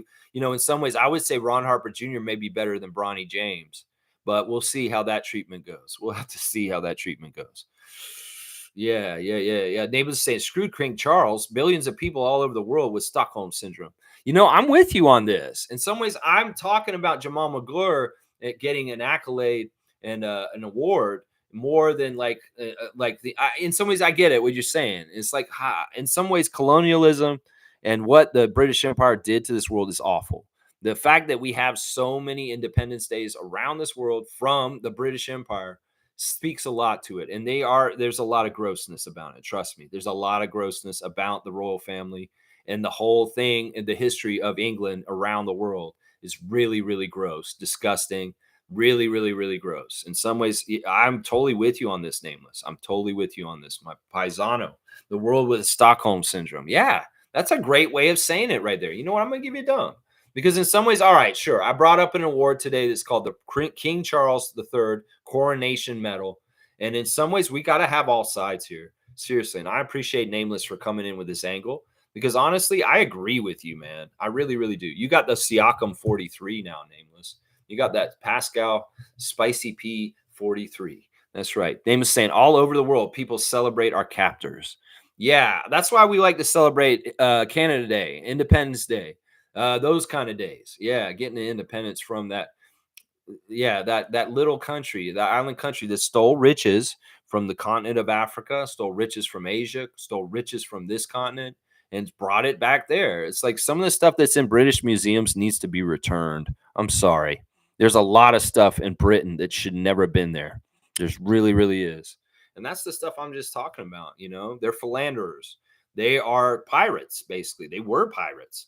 And they went and they stole from a lot of different countries all around the world. Why do we celebrate that country? I don't know. I still don't know to this point. In some ways, I look down on some British people just because as they're proud of their country and what they did. Well, you're a horrible person, is what I would say in some ways. Yeah. Let's see. Andrew's saying 28 more subs, Lex. Cool seeing you at 1,000. Yeah, we're getting there, Andrew. The climb's been slow and arduous, but it's been very fulfilling. And yeah, in some ways, this is never what it's been about on this channel. It's never been what it's about. I'm all about quality. And well, if the quantity goes up with the quality, that's great. That's great. Yeah. Andrew saying the UK and France colonized so many countries. Yeah, there's European countries were pretty bad. Spain, another one. Spain was very, very bad for this. Portugal. Yeah. The Netherlands, they were another guilty party in this too. So yeah, there's there's some problems with this. The United States is still colonizing different places on the down low with their socio-political economic strategies in different areas and what they're trying to do. It's just in a different form. It's just gross. Like a lot of stuff that happened back in the day that was awful is just has a new form in a new way. Like there's all kinds of different systems in our current society that are just the evolution of the old really bad ones, and they just to upkeep the status quo and different things and keeping different people down in certain ways also. That's very telling yesterday what happened to that NFL player yesterday on the way to the game, where the police pulled him over and four police officers like stood on him and like held him down. It just because he was driving a very high performance sports car. And like Paul Jones chimed in on this, voice of the Raptors on radio, Paul Jones saying, yeah, sometimes you can be just guilty of driving while black. That's a crazy thing right there. There's all kinds of issues still in this society. And one side wants to go back in time and wants to get more like it used to be. Like, I'm worried because there's more racists coming out of the woodwork, and they're just fine being racist. They're like trying to say freedom of speech, and I should be allowed to say what I ever want to say. And it's just the stuff that Elon's doing with Twitter has allowed and emboldened racist people to just be racist on that platform. And in some ways, the racists are more legitimized because of a dumbass like Trump. And that's fucked up. We don't want to go back. That's why when Harris and Walls are saying we're not going back, they mean a lot when they mean that. Where they mean stuff on abortion rights, where they mean stuff on civil rights. There's all kinds of things that could be sliding in the wrong direction if we don't vote correctly in the future right now. Like in the elections in the States, very much so in this presidential election, but also here in Canada. We do not need PC leadership because they are the equivalent of that here. And they will want to slide more racism into our world. I mean, seriously, Adriana told me a story this weekend that broke my heart. Her little niece went to school for the first time last week, and she was called a half breed at school by another little kid. This is in the first grade. That is messed up. That is messed up. Racism is taught by the parents. And if people are going to normalize racism as just being part of life, no, fuck that. We're not going back to the 1940s, 1950s, motherfuckers. And y'all are going to be called out. And if you're going to have little racist kids, well, they're going to get punished and they're going to get in trouble. And you know what? It don't look good on y'all, the racist ass parents that are teaching the kids to be racist. So yeah, it's a slippery slope. And you know what? We get to decide as voters. That's why we need to reject the parties that enforce and endorse racism. And it's really clear which ones that is. It's very, very clear. So if you're a PC, if you are a Republican, you are who I'm talking about right now. So yeah, this is why we say we're not going back, because we don't want to go back to this bullshit. We progressed as a civilization and society, and that we're above this kind of bullshit about judging people on their skin and calling them racial slurs. That is messed up, is what I say right there. That's what I'd say right there. Yeah. Let's see. What else? Yeah, Pirates of Africa. Yeah, they went over there and did that. Yeah, that's what I'm saying. Donald Trump has been destructive because he's made people feel like they can be racist and show their racist ass all over the place again. And they're just saying, oh, well, this is my right to speech. And like, you're not American if you're not allowing me to say what I say. Motherfucker, you're saying some racist ass shit. You should get punished for it. And none of this stuff anymore. Seriously. Trevor's saying we cannot go back. They will take everything away what I worked for so hard to have. Exactly. It's not right. And we're progressing as society, but some motherfuckers want to drag us back to the Stone Age. And that's why you got to be moving forward with society and not trying to do crazy shit like certain sides. Anyway, about all that, let's move and shift gears. Just a little political rant on a Monday morning, guys. And I apologize if it turned anybody off. That's what we do here sometimes. All right. I don't even know if I have much more to talk about today. Congratulations to Jamal McGlure for getting recognized, even if, yeah, King Charles. Yeah, I'm with you on that. Yeah, interesting. There's a difference between freedom of speech and hate speech. That's what people need to realize. And Elon Musk is the most important person that needs to realize this. You can't just let these people have license to go crazy and say crazy shit. And Elon, you're letting the Russian bots do all kinds of crazy stuff on your stupid ass site. They've come out and literally, I've not been crazy the last couple of years saying the Russian bots are all over the place trying to influence and cause disruptions in the United States and Canada. with their bullshit. They're in comment sections on all social media platforms. And in some ways, Elon has emboldened and strengthened the Russian bot influence because of the way he runs Twitter. That's the scariest, saddest thing about Twitter is that they had all these safeguards. They had intelligent people working there, and he stripped at all of that. And he thinks he's really smart and he did a good job. In fact, they talked about it with Trump recently. And Trump said, I want you to be in charge if I become president of stripping all this different stuff and cutting costs. Basically, you want to take all the safeguards, maybe even some of the people that are like environmental protection to stop the big corporations from destroying forests and natural habitats. Then you want to take all that out because he sees them as just people getting in the way of them making money. So yeah, it's really scary and people need to do this. I got notification that my request for an absentee ballot up here to vote in the US election was received, and I will be making my vote for sure. And I tell everybody, don't be lackadaisical. We need to fight to protect our freedoms and not go back is what I'm talking about right here. Yeah. Yeah. Kareem's saying, I never understood why men at one time thought they could make decisions on what women want to do with their bodies. It's control. It's weak ass men. It's people that are honestly losers that just have to have some feeling of having something in their life because they're controlling so much. That's usually the case with people that are dominant in trying to control everything, is that they're weak, simple-minded people that have nothing without that. And that's part of the problem with it. You know, weak men crave power. And that's what this is right here. That's what this is right here. Seriously. And in some ways, it's like that's part of the problem. Like that's, this would be so refreshing to have a woman president because that perspective is needed. In some ways, there's great forces in this world, the male, divine male masculinity, the divine female femininity. In some ways, we need the divine female to come into leadership right now because the men have not done a good job through the history of time in a lot of cases. Seriously, power corrupts. And in some ways, we need a more nurturing kind of female energy in charge. That's been the case. More female power and leadership is good for our world. Seriously, unless it's some idiot like the premier of Alberta. Unless it's that. That's what I would say to that. But yeah. And women that are selling out other women on reproductive rights, how shame on you. Shame on you. MAGA women, you're gross and you're messed up. And honestly, half these MAGA people that are anti-abortion don't even understand the repercussions of what they're trying to do and how it will hurt them. It will hurt them. It's not just going to hurt everybody. It'll hurt you motherfuckers too. And you're so dumb you don't even realize that. You think you're a little trailer trash woman down there is probably going to need an abortion at some point, but she supports Donald Trump blindly. What an idiot. That's all I have to say that. They're all worried about them getting taxed, the millionaires and stuff. Well, you're not going to get taxed. And why are you standing up for them, serf? Why are you standing up for them, peasant? And why wouldn't you need that abortion possibly that they're going to restrict that from you? But you're going to be like, oh, no, I love Donald. He's great. And it's because I hate black people. And that's why I get behind him. Well, okay, you probably are going to get pregnant again, you white trash, and you're going to probably need that abortion, but you still blindly follow him. You idiots. That's what I say on that. That's what I say on that right there. Yeah. Cool Cat saying, question, are we having any Canada Series pre-games season in Toronto?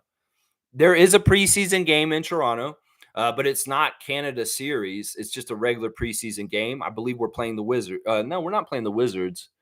We might be playing the Celtics here. I'm not totally sure. I don't remember the. Get your calendar, man. Get your calendar, and you will be able to see. That's not the right one. Which one is it? Is it this one? No. Where is my calendar? I've got like 4 calendars here. All right, here it is. The preseason game that we're going to play in Toronto is against Boston, and it will be on October the 15th. And that is the only preseason game that is at Scotiabank Arena. So, yeah, there's no Canada. The Canada Series game is in Montreal, and it's against the Wizards. It's the first preseason game. But, yeah, I don't think it's Canada Series. I think it's just preseason Boston Celtics, October 15th, Scotiabank Arena. That's what it is right there. Yeah. Andrew saying fact scream. That's so messed up. Yeah. Infamous saying both parties support white supremacy, anti-blackness, racism, and capitalism. Same bird, different wings. The destination that leads to death, hell, and destruction. Well, listen, you can say that, Infamous, but once again, I'm going to rebel and say it's a false equivalency. There's very, very, very different things about both the parties right now. Very, very, very different things. And if I can't get across to you the difference between the Democrats and the Republicans, I don't know what will. This may have been true 20 years ago, but this is totally different animal. And what it is, yeah, sure, maybe the Democrats are just as bad as they've always been, but the Republicans are 100,000 times worse than they were from even W. Bush. That's the problem here, Infamous, with your false equivalency. You're going to say both are bad. Yeah, a whole time. You could say Republicans, Democrats for most of the 90s and 2000s, they're the same. There's not much different between Al Gore and George W. Bush. But that's not true anymore. Wake the fuck up, Infamous. That right wing is going crazy to one direction towards totalitarian dictatorship and crazy ass shit. And you've got to understand there's only one side that's going to save us right now, and that's the Democrats. So you go ahead and say both wings of the bird are the same. One of those wings is way down with extra laden racism and dragging us back into the past. So your false equivalency does not stand anymore. I maybe would have listened to you when you said, oh, it's between McCain and Obama. They're pretty much the same. Yeah, that was true then. But Donald Trump took a sharp right turn when he started doing what he's fucking doing. So you can't say this anymore. Sure, I'll agree both parties support white supremacy and the status quo and capitalism. But listen, man, in some ways, once again, the election is always about the lesser of two evils. And there is definitely a very serious evil involved in this one. So don't do this anymore. In some ways, that energy and not putting that out tells people to be apathetic and say you shouldn't even vote because there's no reason to. It's not going to matter. No, it matters. Trust me. And there is no equivalency between the right wing and the left wing of those two different parties. I will agree with you. The Democrats are more right wing than left wing. They really, really are. You're exactly right. But realize it's a sliding scale. And that side with that orange dumbass is way off the scale than we're used to. Seriously, this man is like America's Hitler right now. I'm not lying when I say that. The pattern is true to what happened 100 years ago. This motherfucker went in and out of power just like happened with Trump. And we don't want him to get back in power because the second time Hitler was in power, there was a genocide and there was a world war. So don't give me this crap, Infamous. You can say that maybe about Gore and Bush, Obama, or Kerry and Bush, Obama and McCain. Yeah, you could say that about those times. Maybe the same wings on the same bird, but not at this point. One side has gone off the deep end with their crazy shit. And you can't say this anymore, Infamous. And I hope that I finally get across to you that it has changed and that this is really serious shit. And it's irresponsible to say that both the parties in the United States are the same. That's the stuff that Elon and the Russian bots want you to think.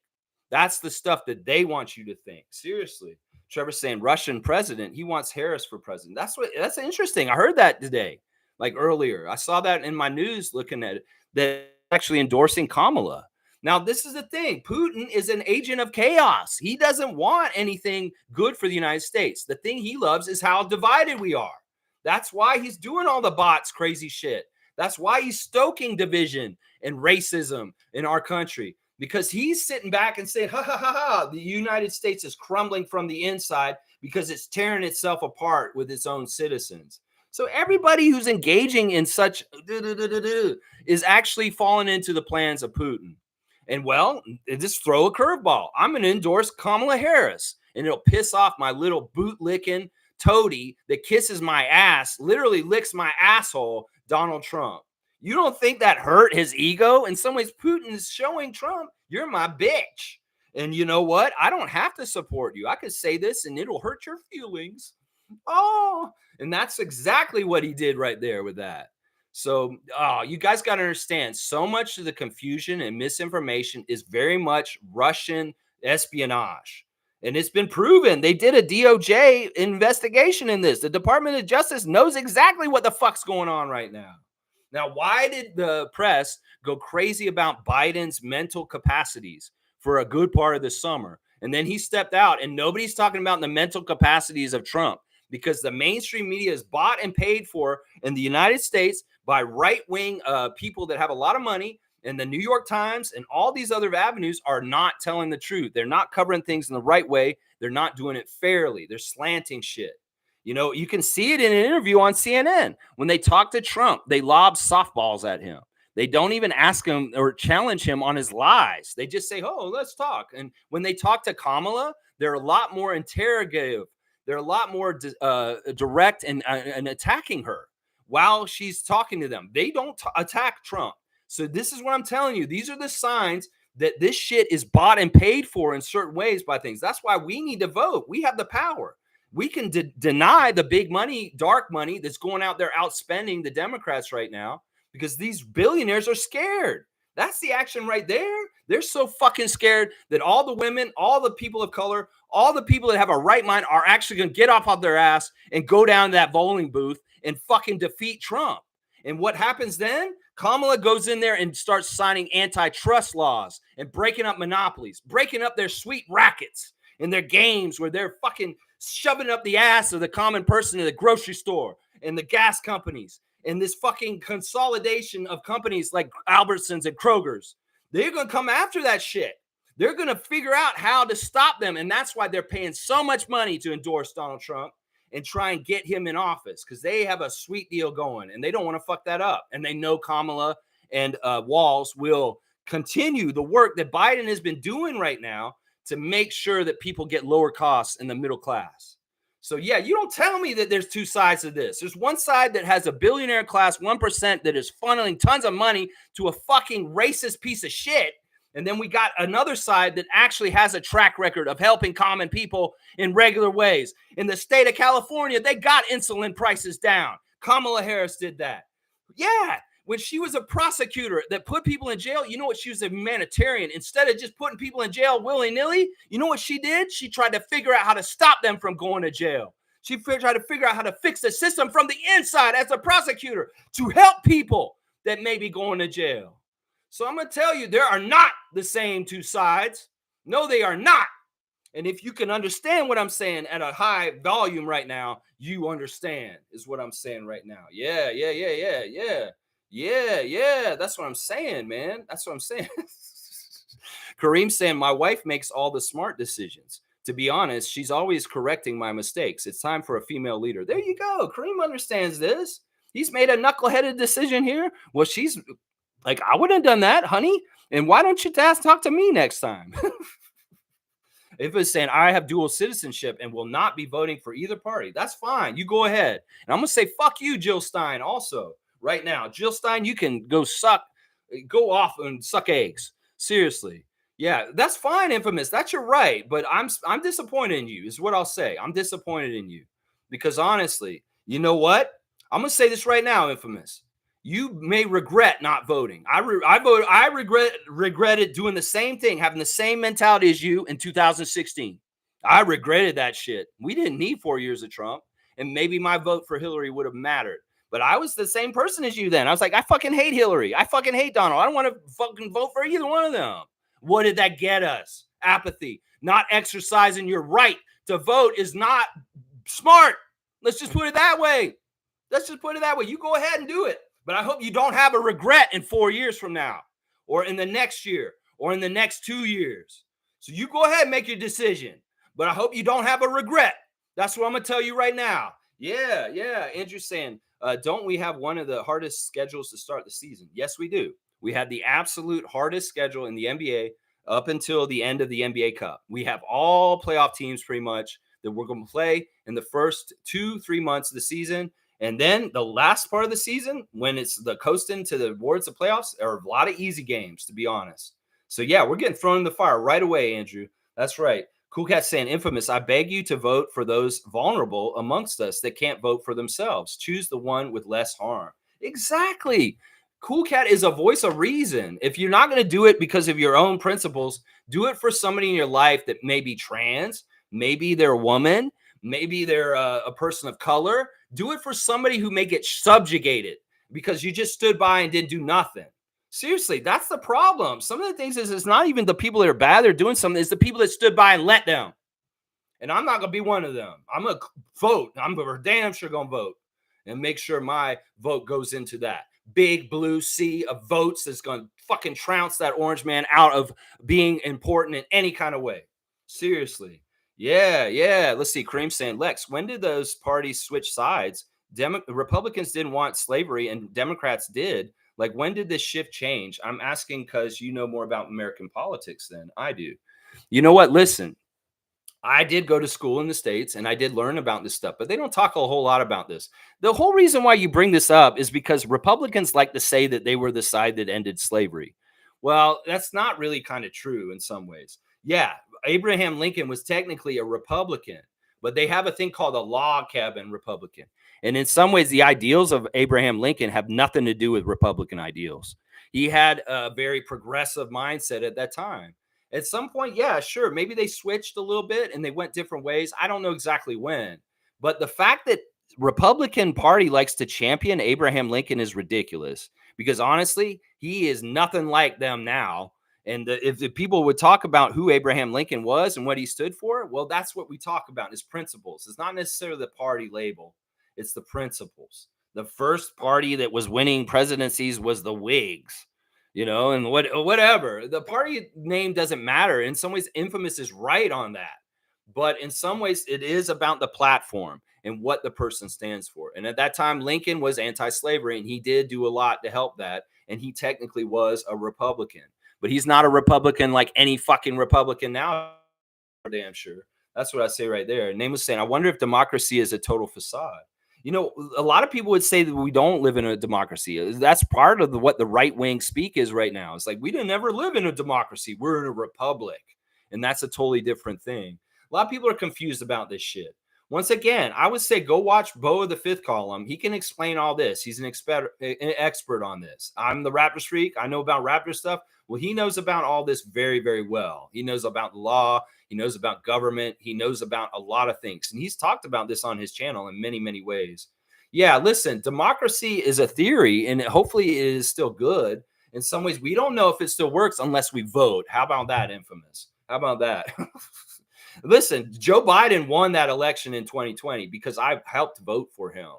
And yeah, that was a big deal. We stopped Trump then. We need to do it again. We need to do it again. Andrew saying, my Ukrainian friends' parents live in a Russian patrolled area of Ukraine, and they get punished if they speak Ukrainian. Feels Hitlerish. Yeah. Yeah. Well, that's what conquering is. Like, that's what he's trying to do. See, this is the thing. Putin has his whole side of things and how he says what he's doing. He's a freedom. He's liberating the Ukrainian people that don't want to be in Ukraine. He's crazy. That's bullshit. That's all a facade. And it's just a line of like a story that he's using for his justification for an unjust invasion.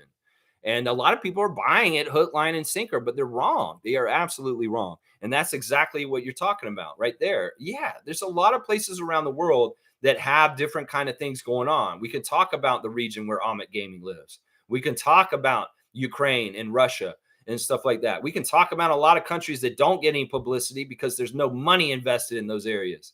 There's a lot of places where freedom is under siege, and I don't want it to be on this continent. So that's why I'm saying get out and vote. Seriously. Infamous saying the Democrat boogeyman theory doesn't scare me, Lex. I'm more political informed than most. My people have disrespected by Democrats for 60 years. See, that's you're getting fed a line of bullshit here.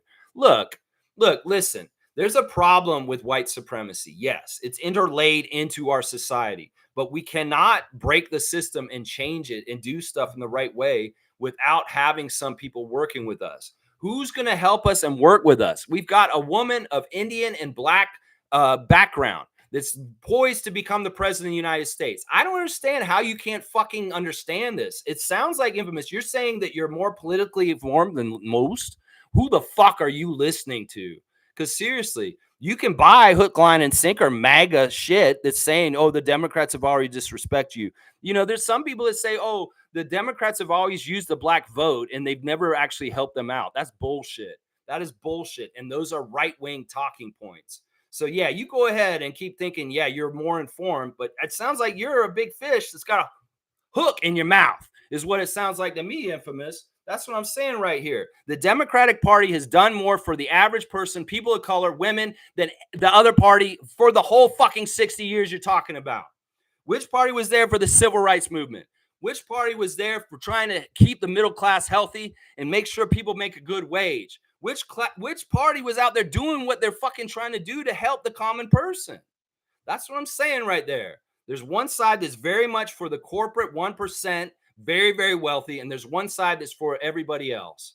And you can't tell me that they're the same. And you coming in here with right-wing talking points, fuck you, Infamous. How about that? 2-finger salute for you, my guy. Because I'm not here to hear your fucking bullshit, apathetic, I'm not going to vote. I'm not going to do anything. Okay, good. Keep your damn opinions to yourself. How about that? I'll come at you with that. How about that? I'm encouraging everybody to get out there and vote because it does matter. And that is the action of democracy, even if some of us don't believe it's real. There you go. There you go. Andrew's saying one is a prosecutor and the other is a criminal. Mic drop. Andrew, you getting a dunk for that. That's enough right there. That's enough right there to tell me who's the right vote. And you got to tell me they're the same. Nah, one is a woman and one gropes women. That's not the same. I'm sorry. Trevor's saying Trump and Harris debate will be interesting coming up soon. This debate is tomorrow, guys. On the 10th, they will have the Trump-Harris debate. And I'm going to be very intrigued by it. I'm going to be very, very intrigued by it. She's very sharp and she's very quick. And he's not. And it's going to be very interesting. We're going to have to see how they do it. Smith saying, like you said, these people who claim to be Republicans are not. The version of this is distorted and fucked. You know what? I'll agree with this. There are real Republicans that are actually conservatives who don't like spending and are for family values. That this is getting railroaded to something totally else. This is like Nazism. The shit that's going on with MAGA right now. Like, what the fuck? Trump wants to do this. He wants to fire everybody in the government if he gets the presidency and hire loyalists that kiss his ass and then just do whatever he says. He wants the ability to fire the vice president in the middle of his candidacy if he has to. He wants to change amendments to the Constitution to allow him to be president for a long, long time. Don't tell me this is the same thing, Infamous. Seriously. This motherfucker does not respect the Constitution or what the United States is all about. And he's trying to ensconce himself something like a dictator in a small country somewhere else in the world by changing the rules and saying, oh, well, I can be president for life now. This motherfucker wants to do this. You're going to tell me this is the same shit? We got one side that respects the Constitution and law. It was actually a prosecutor in the state of California. And we got another guy who's trying to rewrite the whole fucking government to make himself a fucking dictator. So you tell me it's the same thing. Seriously, it's not the same thing. It's exactly, and Smooth's right. There is a real Republican Party that needs somebody like Adam Kinzinger. He is a real Republican, and he denounces Trump. Mitt Romney, he's a real Republican and he denounces Trump. There are real Republicans out there that actually are from the old party and have the same values, but they are getting hijacked and railroaded by a MAGA crazy extremist bullshit racist ass piece of shit fucking party. That's what's it right there. That's what I'm saying. Infamous saying Asian Americans are less politically involved but still get things done. The Democrats have deported. I don't support either of them, Lex. So if I was going to vote, I would vote for Cornel West. If F the Democrats and Republicans, that's fine. You go ahead. In some ways, maybe you don't need to espouse your political opinions on this channel anymore. If you're going to sit on the sidelines, just sit on the fucking sidelines. How about that? How about that? I would respect you voting for Cornel West. If you really want to do that, go ahead. I have no problem with that. But it's a wasted vote. And you go ahead. You go ahead. At least you're voting. I would actually have more respect for you if you did that. Seriously. You go vote for Cornel West, at least. At least just fucking do that. Seriously. I can get behind that. Blackhawk saying both parties have unclean hands during the civil rights era. We had to get small wins to add up to the rights enjoyed today. Today's Republicans are drunk with power. See, Neil sounds like it's on there. Look, I'm not going to say the Democrats are perfect. Listen, but you know what? This is the problem. We got one party that's willing to own up to their issues and what they've done wrong, and then they look bad. But we got another party that's absolutely in denial about the reality of the world and can do no wrong. And that's the action that's the problem. There's no accountability from that side. The Democrats are at least trying to circle back and reconciliation to try and make up for things that may have been wronged in the past. Maybe there was a lot of bias and stupid shit with white Democrats in the past. But honestly, they've always been there trying to fight for the right things. We can see Bernie Sanders in the pictures from back in the day with John Lewis and all the other people trying to fight for civil rights. So don't give me this crap, y'all. Seriously. The false equivalency of the right and the left wing in the United States is bullshit. And that is Russian propaganda paid for and bought for and hook, line, and sinker by some of the individuals in this chat. is what I'll say right here. Trevor's saying lots of Republicans are turning Democrat right now as we speak. Yes, and rightfully so. This is kind of a cognitive test to see who actually is smart and who actually is like for the United States. Because seriously, they can see what he's saying. You know, this whole thing that they made, this Arlington Cemetery controversy recently, the two sides and the way they're arguing about it is crazy. There's only really one justifiable thing to say. Nobody should be using that cemetery for political grandstanding.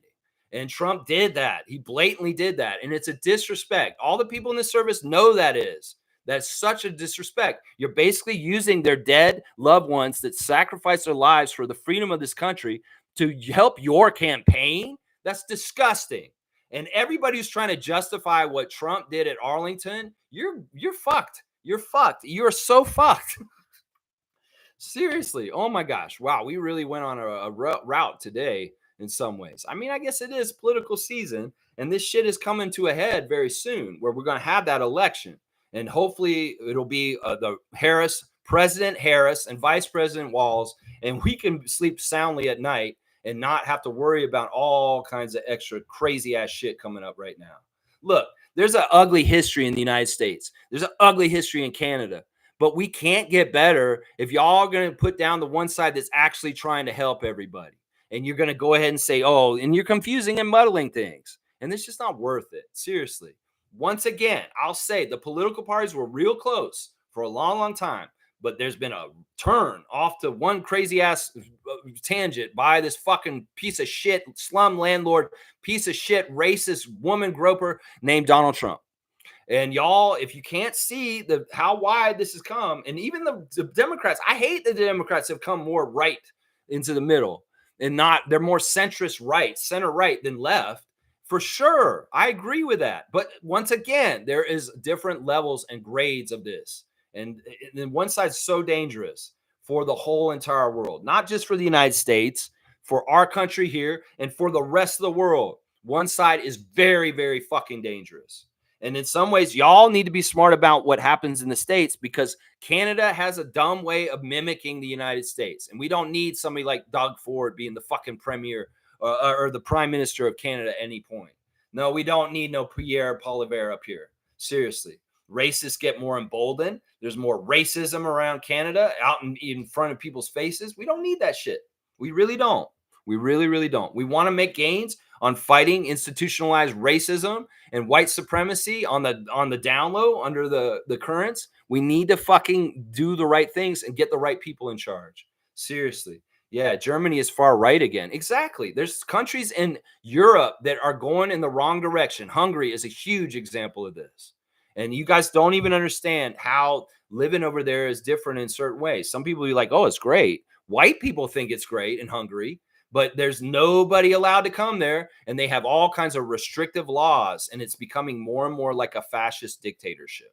And that's the model that Trump wants to use here in the United States. So, yeah, it's really a clear choice. I mean, Infamous can be confused. Infamous can use the history of problems he has with the Democratic Party against them. But motherfucker, come on, man. This is actually a new election with new people in charge. Biden is a career politician. Yes, he's had a long, long career there. And he stepped down. He did a benevolent thing. And this is a fresh approach with Kamala Harris and Tim Walz. Tim Walz is a down country, nice guy, a teacher in a high school. He is a real deal Holyfield kind of guy that is the kind of person you want in charge. Trust me. So him and Kamala will be great. Kamala is going to be fantastic as president of the United States. I believe she's going to win, and I'm going to help her. I'm going to help her myself. That's right. All right, y'all. Thanks for watching me. I apologize for the diatribe. I guess because I talked about an award given to someone by King Charles, it just had to go this route. It just did. Thank you, Jamal McGlure, for all you do in the Toronto community as a mentor, as a community ambassador, just looking out for people. In some ways, Jamal McGlure is a great example of how our leaders should be. And that's what I'm all about. Yeah. Yeah. Infamous saying, I don't believe in parties, Lex. I believe in policies. Well, let's go look at the policies. I can tell you exactly what the difference in the policies are. Seriously. Seriously, go look a little deeper. And honestly, if you want a sideline, that's fine. You go ahead. That's your right. In some ways, that's the great thing about this is it's your right as a dual citizen to sideline. It's your freedom. but maybe you won't have a certain freedom in the future. You may not even have the right to vote at a certain point because of a decision now. So let's just say, think about it that way. You may need to make the vote and exercise your right to vote now because you may not have it in the future if you don't, is what I'll say. I'll even say I will be perfectly happy if you go vote for Professor West. I have no problem with that. Even if he's a third party candidate, it's going to siphon off some important votes in different ways. I will respect that at least you did the action. That's what I would say right there. So at least do that, Infamous, and I'll have respect for that. Yeah, Blackhawk saying, haha, Canadian blogger moved to Russia and is crying about Russia being too oppressive. That's what I'm saying. That's what I'm saying right there. Let's see. Infamous said, I went to the Harris website and all they said was donate. Well, you're not looking in the right place. In some ways, her message is being muddled. In some ways, you're muddling it right here. In some ways, don't act like we don't know what she's going to do. She's already talked about what she's going to do. She's going to codify Roe versus Wade so she protects abortion rights for people across the United States. Okay, there's a platform. You want a policy? There's one right there. She's going to go and look at the monopolizing of industries and cut down on costs in the grocery store by busting up some of these big things. She's going to also do this. And this is the biggest action and why there's so much money confusing your ass, putting so much out there and making you think all this crazy shit, is she's going to come and tax the billionaires fairly. And we're going to get our fair share from the top. And we're going to see it come back to its circulation around the middle class in projects like the one that President Biden did during his presidency, which was one of the most successful restructuring and infrastructure bills in the history of the United States, and has given jobs, has gotten the country out of recession. He's fixed the economy. And this is something that's happened every single time there's a Democrat in office. Meanwhile, when the Republicans are there, the conservatives are supposed to be fiscally spending smart. No, they're running up deficits. So don't give me this crap. The parties are not the same. And I can tell you like probably 5 more policies that Kamala Harris has ready to execute. She wants to do something about the Supreme Court. She wants to get this crazy ass conservative, crazy Christian Supreme Court diluted by having term limits and maybe even expanding the seats there. So there's a lot of things she has in her platform for policies. And maybe you're just not going the right place. Because seriously, maybe it'll be in the debate. You'll hear her say things that make sense. And meanwhile, you'll hear a child make crazy word salad out of fucking the frazzled ends of his brain that are just fucking deteriorating right in front of us. I mean, seriously, watch the debate and see who comes with more nuggets about policies and real fucking things that she's going to do.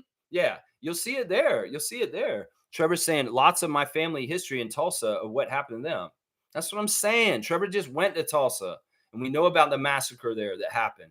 And that's why we don't want to go back. And the action of the MAGA Republicans is wanting that kind of shit. Seriously, black communities in the United States that have been built up, what's to stop Trump's racist ass America from coming and looting and destroying people's communities again, like racists did a fucking 100 years ago? Seriously, that wasn't that long ago. That was 100 years ago. And that's what they mean. They want to go back. Well, we don't want to go back. And that's a vote right there. There's a policy stance right there. There's a policy stance right there. Blackhawk saying Cornell doesn't cover every state, which makes his platform a wasted vote. However, by running, Cornell is giving people other policies to think about. See, I have no problem with him. In some ways, I'm pissed off at Jill Stein because I really do feel like she's a fucker and she's part of the problem right now. There's been the third-party candidates that kind of do fuck things up in certain ways. And Jill Stein, honestly, the Green Party hasn't done jack shit. They've never had representatives, and she's a throwaway vote. At a certain point, I liked what she was saying, but now I realize she's just a shit disturber and somebody in the middle who's trying to fuck things up. In some ways, she helps Trump way more than she helps Harris. So I see what it is. In some ways, she's like, yeah, vote for me. No, fuck you, Jill Stein, is what I'll say this morning. I'll say that right now. That's right. Yeah, Cornell's not in every state, and he's right. It's a wasted vote. But if Infamous wants to stand on his principles and vote for Professor Dr. Cornel West, I have no problem with that. I will respect that. I will respect that. Even if it's not helping the whole situation, at least he voted. That's enough. I'll take that. All right, guys, I'm over my time. I appreciate everybody. I know I go off, and I may lose some subs today. I don't give a shit because my channel has always been what it is. It's always been this way. And Infamous knows that. There's respect. Even if I was a little mad at him today, there's respect still. There's a basic respect there. But either way, guys, please vote. That's what my message is. Just exercise your vote while you can. Hopefully, we continue to have the right to vote because, in some ways, look, I would say this in Canada, our vote doesn't matter as much as in the States. In Canada, the electoral system here is way more fucked in certain ways. Seriously, some ways, yeah. Blackhawk saying infamous click close on Cuomo's website and choose issues. There you go. Yeah, I'm turned off by the donate stuff, but this is how politics are. And in some ways, yeah, I sometimes feel like, yeah, this is a scam.